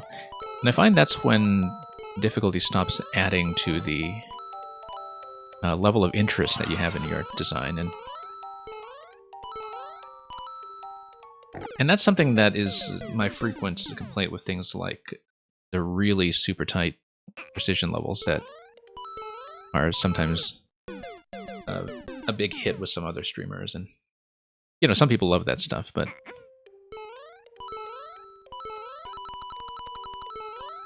for me, one of the things that really makes Mario games feel very fluid is that you have a very wide range of movement, and that you can make things as hard or easy as you want, depending on your technique.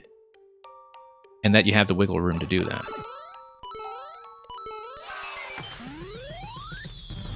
Anyway, thank you for that. That was, from a platforming perspective, pretty good. I mean, I did have trouble with that one location, but in the end it was manageable. It was just one little point of tension, and as you can see, I am nowhere near the speed record. But that's because most of those platforms, I think, are skippable if you know where you're going. And I was playing pretty cautiously. Also because I died around checkpoint, I think, so. Yeah, pretty nice. You were saying that you only had very little stuff so far, or... Oh no, you've got a full 40 level world. And... Right, because you're making a second level that uses the maximum extent of the level size. Yeah, okay, I understand what you said. So, thank you for that, Spikinator. And no, Militant Mom, I don't ban people. I know you submitted something precision-based. We'll give it a look. Sometimes they are more interesting than I give them credit for. And there are definitely some that are well-designed and some that are not so much, so... Like I said, I do play a little bit of everything just to give it a go. Sometimes they're not a good fit for me, and sometimes that's the only way you discover new stuff that you didn't realize you would like.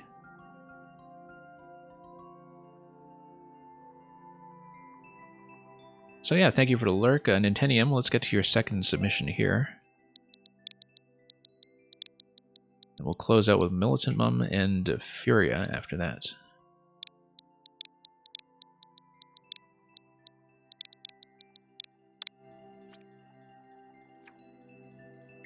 Yeah, Spikinator, the lurk message was fairly recent. Because people kept typing the lurk command in my chat expecting something to happen before I had actually put one in, so I thought, okay, it's about time we had one. And I hope they got what they wanted. So, Factory of Doom auto for the Wolfgang. Oh yes, because I know that lately Aldwolf has been doing this thing where he tries to break auto levels by playing them in a non-automatic way, right? Is that the idea here? I think I had seen him stream something like that recently, so... Anyway, Nintentium, let's take a look at this the standard way first. And then we'll see if we can run around and break it, but I will at least just watch the show.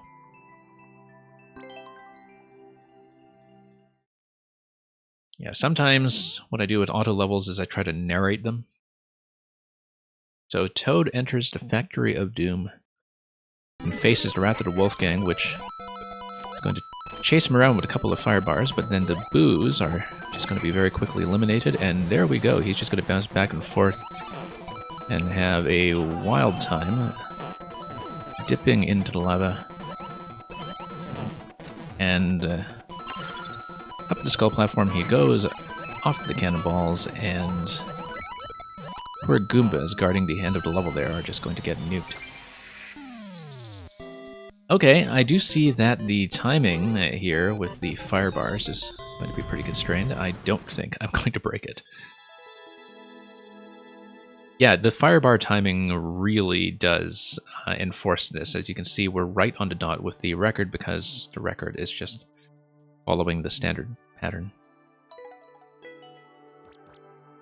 Because I can see people trying to break some other stuff here, but the fire bar pattern really does not look flexible. Let's take a look at your clear check time. Yeah, of course, it's exactly as is. So yeah, is that a challenge? Yes, it is, and I'm not going to take it. But fun to watch anyway. We don't get auto levels that often here. And of course, Nintendo usually submits me platforming stuff, so let's mark that as a win.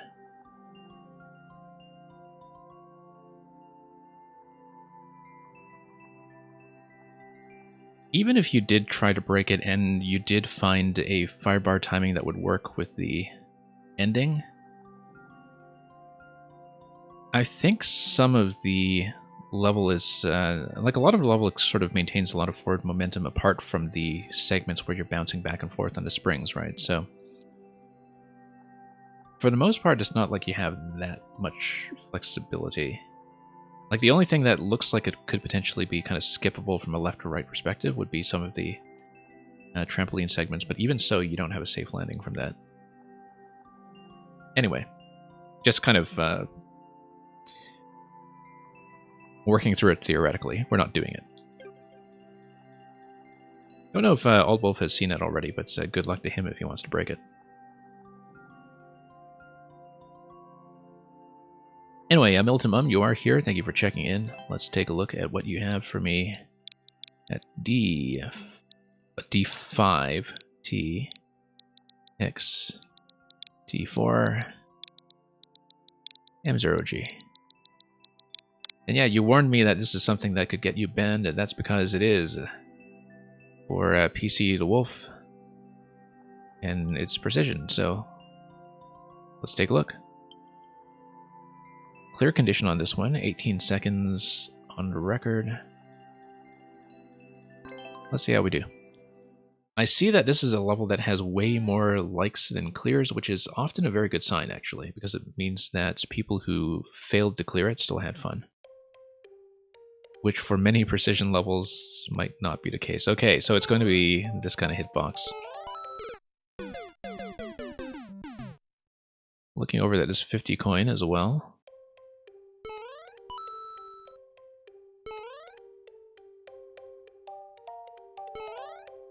And yeah, we don't boo or ban this stuff around here. I just don't necessarily stay on it for very long if it feels like I'm playing by luck. The first segment here, though, I should be able to position myself around, so we'll see if we can do that reliably. I am looking at the next spike already, of course, and thinking that that's going to require a little bit more work. Yeah, I do need to jump across directly. I don't think there's any other way about it.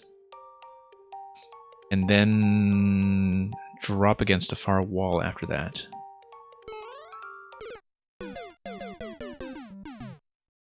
And then that segment where you need to go up to the one-up, and you don't have any kind of wall to position yourself against. That, I can tell you right now, I don't really know how to do stuff like that. Like, no, it's a lot of pixel reading and nudging, but it's not really my skill set. But we'll see if we can make it past the opening here. And it's okay. I mean, you know, it's just not necessarily the sort of thing I have worked on doing. I know that, you know, as you say in the description, that people can obviously practice this stuff, and there is such a thing as a skilled precision player, obviously, who do this. But I've always found that with precision stuff, that practice does not actually make me much more consistent. But if we can do stuff like this on a fairly regular basis, that's a big start, you know, that's progress in a way. And it may be that I need to drop off the vine instead of jumping directly. Just so I can get a sharper angle dropping down towards this. But I don't think that'll make it, unless we jump up first to crash against a wall, do a drop down, and then just nudge slightly. It's a lineup. You gotta like your right foot adjacent to the black pixel and your left foot to the brown pixel. Okay. Oh yeah, you mean the lineup that comes later on, yeah. Like I said, I don't really know the theory behind that stuff. But we'll see if we can get to that later. I do appreciate the advice on that. Like I said, it's not my skill set, so it is valuable to understand how to read these things in each of the corresponding themes. If we get that far, of course. Hey, we actually got that far. Oh, and we did grab the 50 coins. And it reminded me of that because this is actually the flagpole. Okay, yeah. And so, yeah, I just forgot the condition entirely.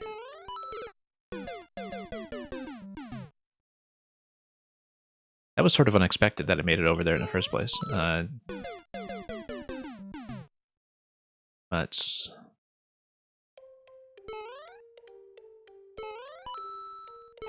we'll see about that. Ah, okay, that drops. That's understandable because that opens up enough space for you to actually make it over. And I probably need to drop down to the lower vine in order to make that jump anyway. It's just that you do have a little bit more headroom to work with. And yeah, the munchers are just placed there because, of course, we do have a safe initial starting location.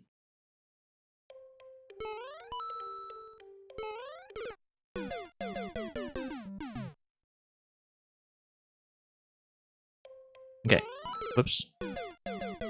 Just be a little bit more careful with this.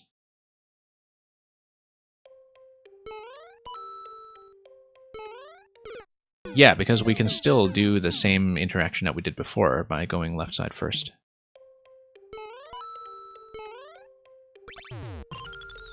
Just from here. And just dropping in with a very similar arc. We can do that from the other vine, of course.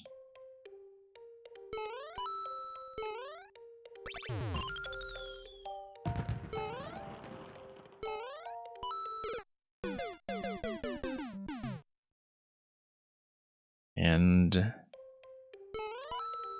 let's go up.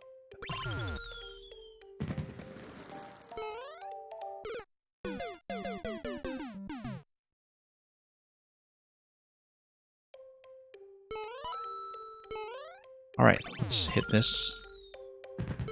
Let's move up here. No, not quite.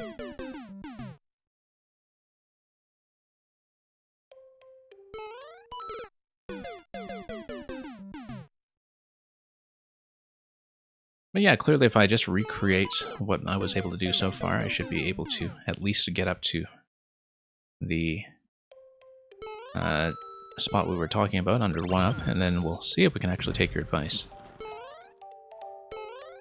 Whoops.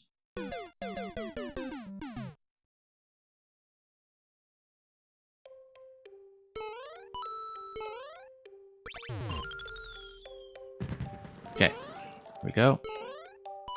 Not quite.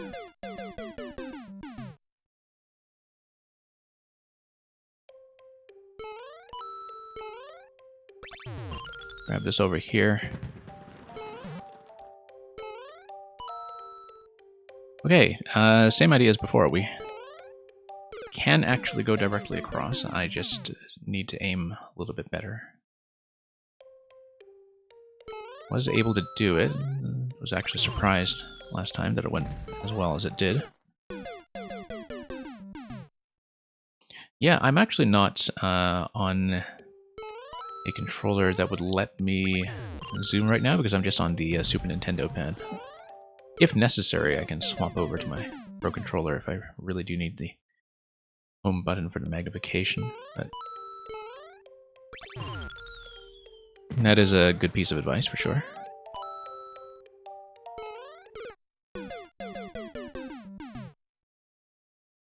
Because then I guess you can actually look at the artwork on a pixel level. Okay. Down, here we go. Nope. Just a jump.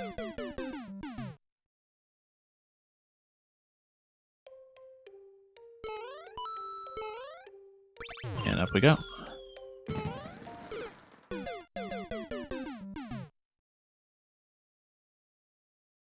Yeah, but I see overall how this is going to flow. You do need a pretty precise controlled jump to hit the 50 coins safely on the top right. And then you need to deal with the munchers over the flag, where you just need to make sure that hitting the flag takes priority.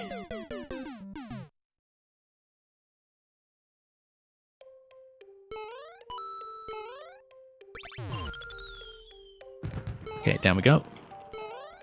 I'm actually making these jumps on the semi-solid much more often than I would have counted on. Usually I would not expect to be able to make that landing, but okay. Alright, let's take a look at this. Something about the pixels here. Right foot adjacent to the black pixel. Oh, like that, okay. Well, thank you for the tip.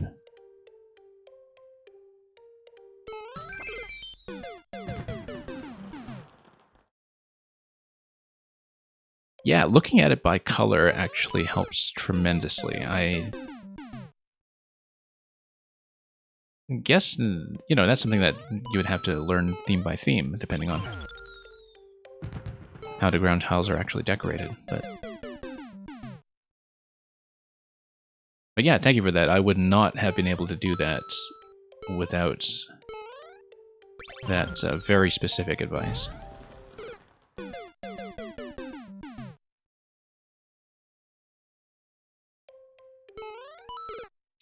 And does it only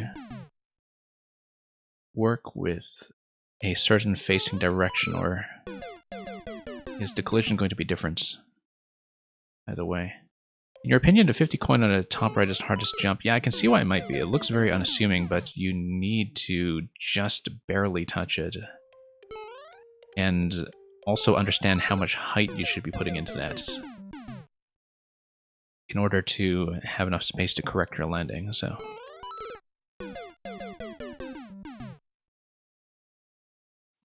I mean, it would be the hardest jump for people who know what they're doing with the other jumps, like the lineup.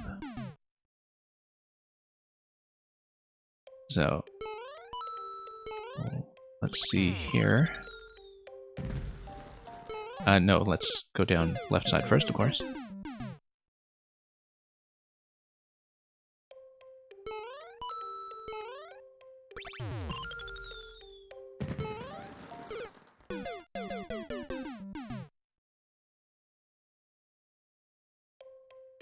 And we'll just get this done as efficiently as we can manage. Whoops, slipping off a bit here.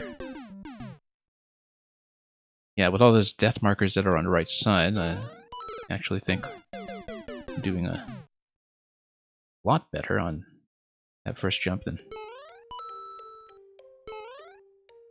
I thought would have been the case. Much, much better. We are dying to it from time to time, of course, but that's expected. Within a reasonable margin of error. It technically works in every style, but SMB1 would be the easiest. Yeah, in terms of reading the sprite art. Ultimately, you need 2 pixels on each side to survive, and yes, so you would be looking at the artwork here, because you would be able to see that the corners very clearly on that. It's sort of interesting how much of the artwork in both Maker 1 and Maker 2 is meant to sort of evoke how people remember the original games looking, but that there are quite a lot of subtle changes to make it presentable in high resolutions. And a lot of stuff kind of going on in the sort of micropixel level, like relative to the original resolutions. And that really cleans up the whole look and feel relative to the original games, and also layers on a lot of the new effects that you have from elements like the POW explosions and all these other things.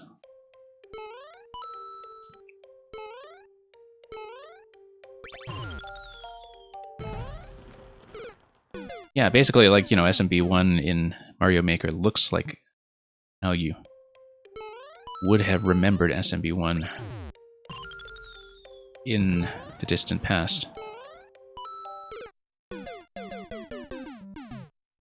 But in general, across all the game styles, they have a lot of interesting things going on with things like the drop shadows and other tiny refinements.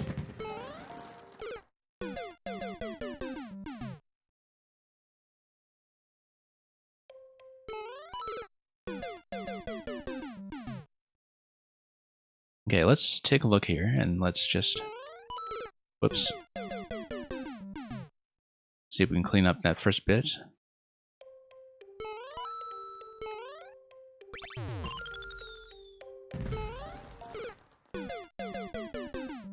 Yeah, like I said, you know, this precision genre on a whole is a little bit outside my usual comfort zone, but the fact that we even got as far as the 50 coin on the top right is a reasonable sign of progress. For the first jump, you can line up under the saw and jump straight up. Oh. Maybe so. Yeah. I don't know if that would feel easier to me than the current timing. Obviously, I just had to let up on going right when I hit the wall. I previously did that without any issues because I would just slide up front, but there I ran into some problems. I'm actually okay with my current method. I mean, you know, I'm not doing it all the time, but the way I'm approaching it feels reasonably comfortable, and because it's the very first jump, I think I'm not too concerned about redoing it. But we'll just try to get a cleaner landing on it the second pass, and see what we can do. What I'm doing is how you did it, okay. Let's tap this. Yeah, I just need to adjust my targeting a little bit here. Not quite.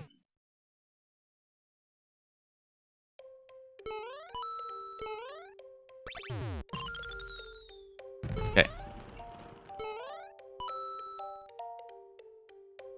Nope, too high. Can't jump that high.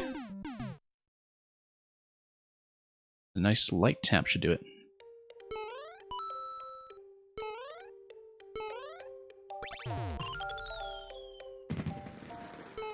Yeah, good practice for winding up beside this thing anyway.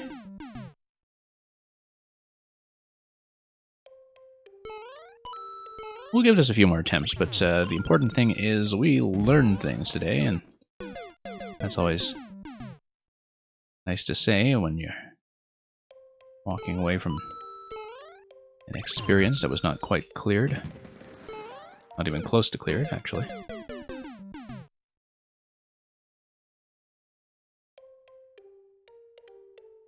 Yeah, I guess all these PD block indicators that you have at the bottom of the vines are mostly there for decoration.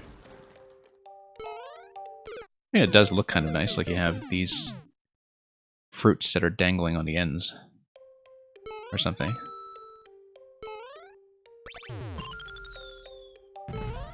And yeah, I appreciate that you help people with precision, given that I think one of the reasons that the genre has a very divisive reputation, I think, is because there are some makers in a precision genre who aren't thinking about level design and are mostly just trying to get a reaction or take up space on a stream, or, you know, just are there to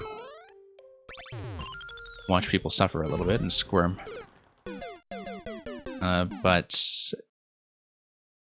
actively trying to help people with playing this stuff, I think, is a much more positive and friendly attitude to take towards that. And I think that this is a level that does kind of cooperate with that mentality quite well in terms of the nature of these jumps. That, you know, you don't have a lot of long-form repetition here. It's just on one screen. You have many different kinds of jumps in short succession to just kind of nail down one concept at a time. So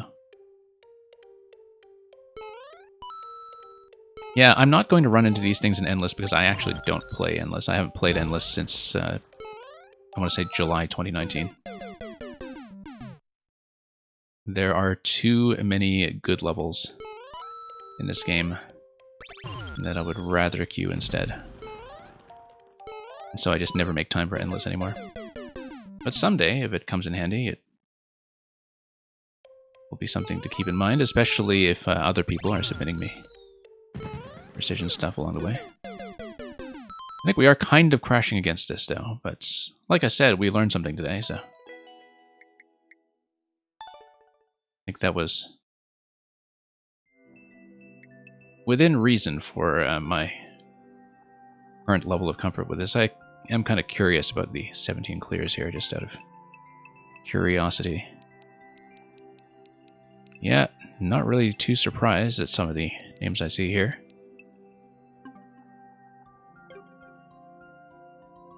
But yeah, thank you for that, Militant Mum. We might take a crack at that or something like that again sometime, so. Certainly don't feel like you can't submit precision here or something. It's just that generally doesn't tend to go too well. But thank you for that.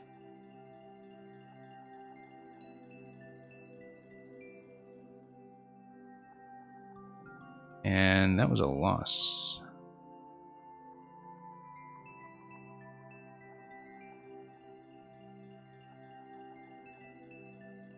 Okay, I know Furia punched in a lurk command earlier, but Furia, I'd like to check in. Then we'll punch in this code. We might just do that regardless. And yeah, there's the Komodo Pog right there. And yeah, Militant Mum, thank you for dropping by. We do viewer levels regularly in this slot and also the same time slot tomorrow. So, see you around.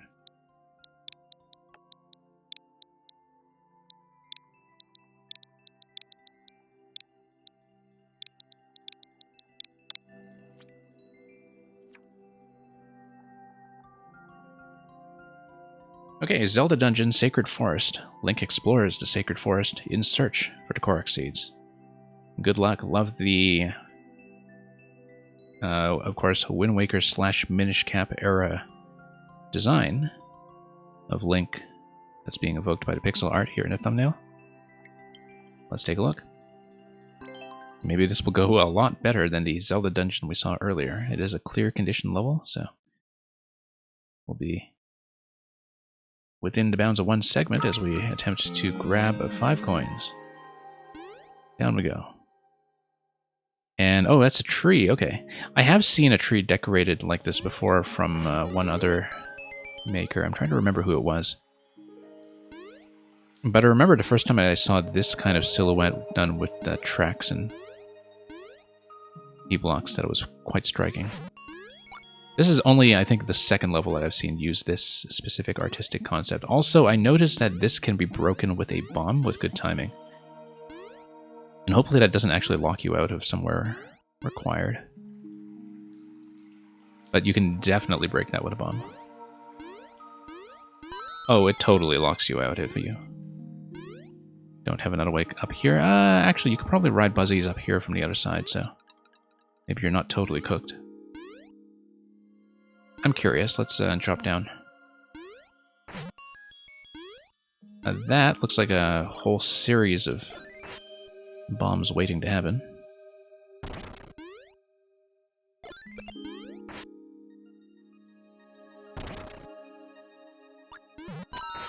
Okay.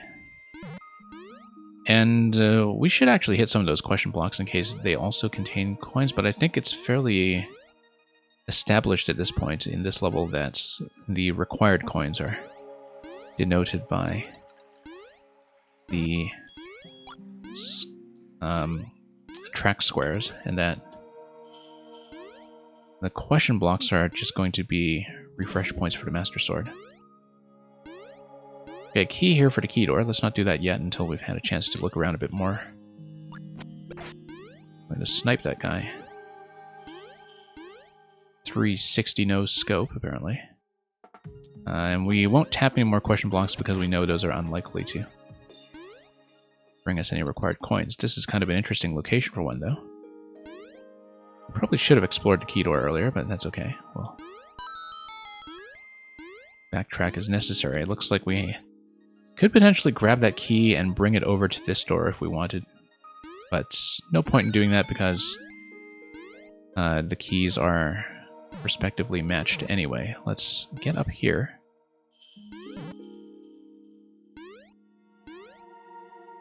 And yeah, you could also bomb the coins. That's very true, Furia.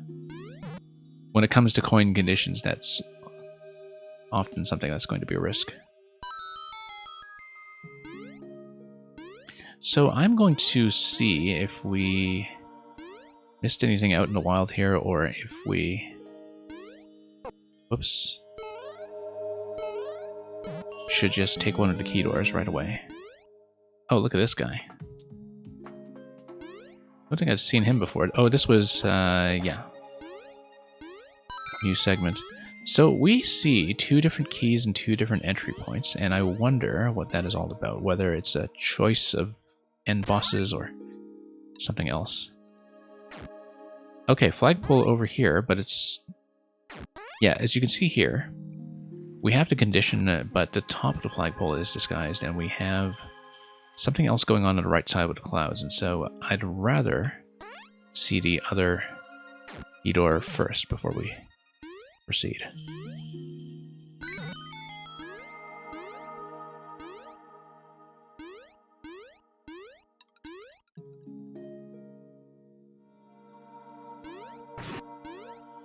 And yeah, let's just go back there. Optional boss, perhaps? Oh, no. Oh, okay, extra coin. Interesting. In case you're missing one for whatever reason, so... Well, we might as well just grab coin number 6, just for the sake of doing so. Yeah, I was looking at the flagpole screen earlier and thinking that there's no room to build anything else there since the top of the flagpole would be obstructed, and the end screen is what it is. But I guess I would just need to project myself upwards somehow.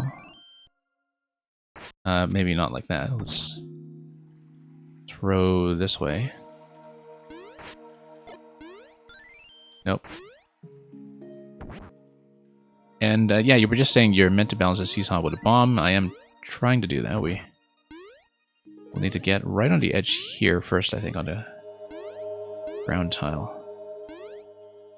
There we go. And then we toss. And then I make it up. Nope.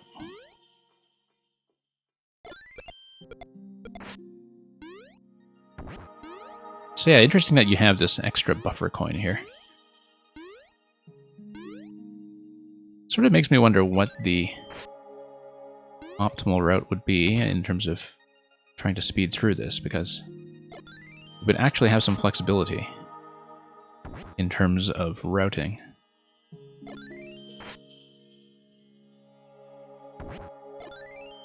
But probably this coin is the one that's trickiest to get. Like, it's out of the way in terms of going for that key at the end. Whoops.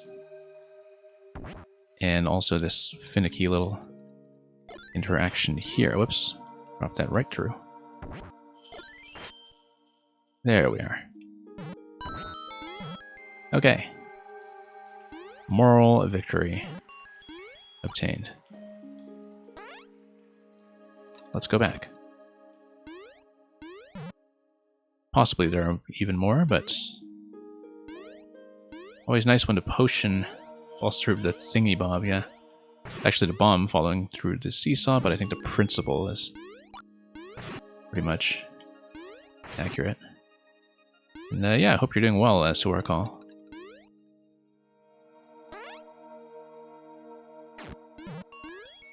Okay, so Donut Block is going to not get you up to the top of the flagpole because nothing does. That's okay. We'll exit this way.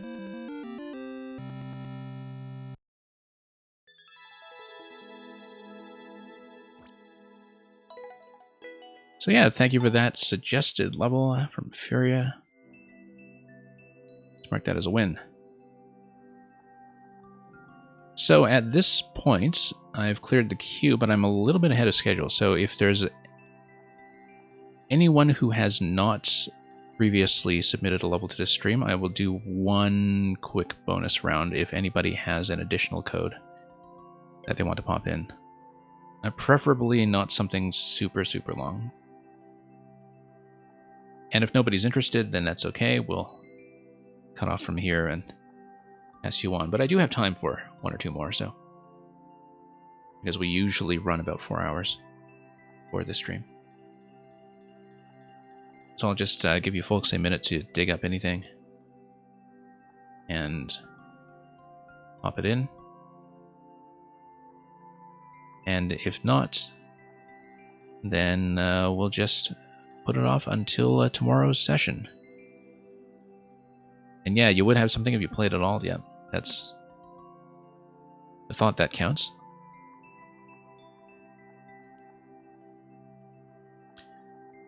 So yeah, we'll just leave that for a minute. In the meantime, I'll just tell you about the plans for the following days. It is going to be viewer levels as usual tomorrow. And then coming this week, we're going to close out our indie series with Genesis Noir, which is the last one on the list. Then we'll have more maker content coming up after that. I haven't done a puzzle stream in a while, so we'll be doing some escapes and puzzles, hopefully.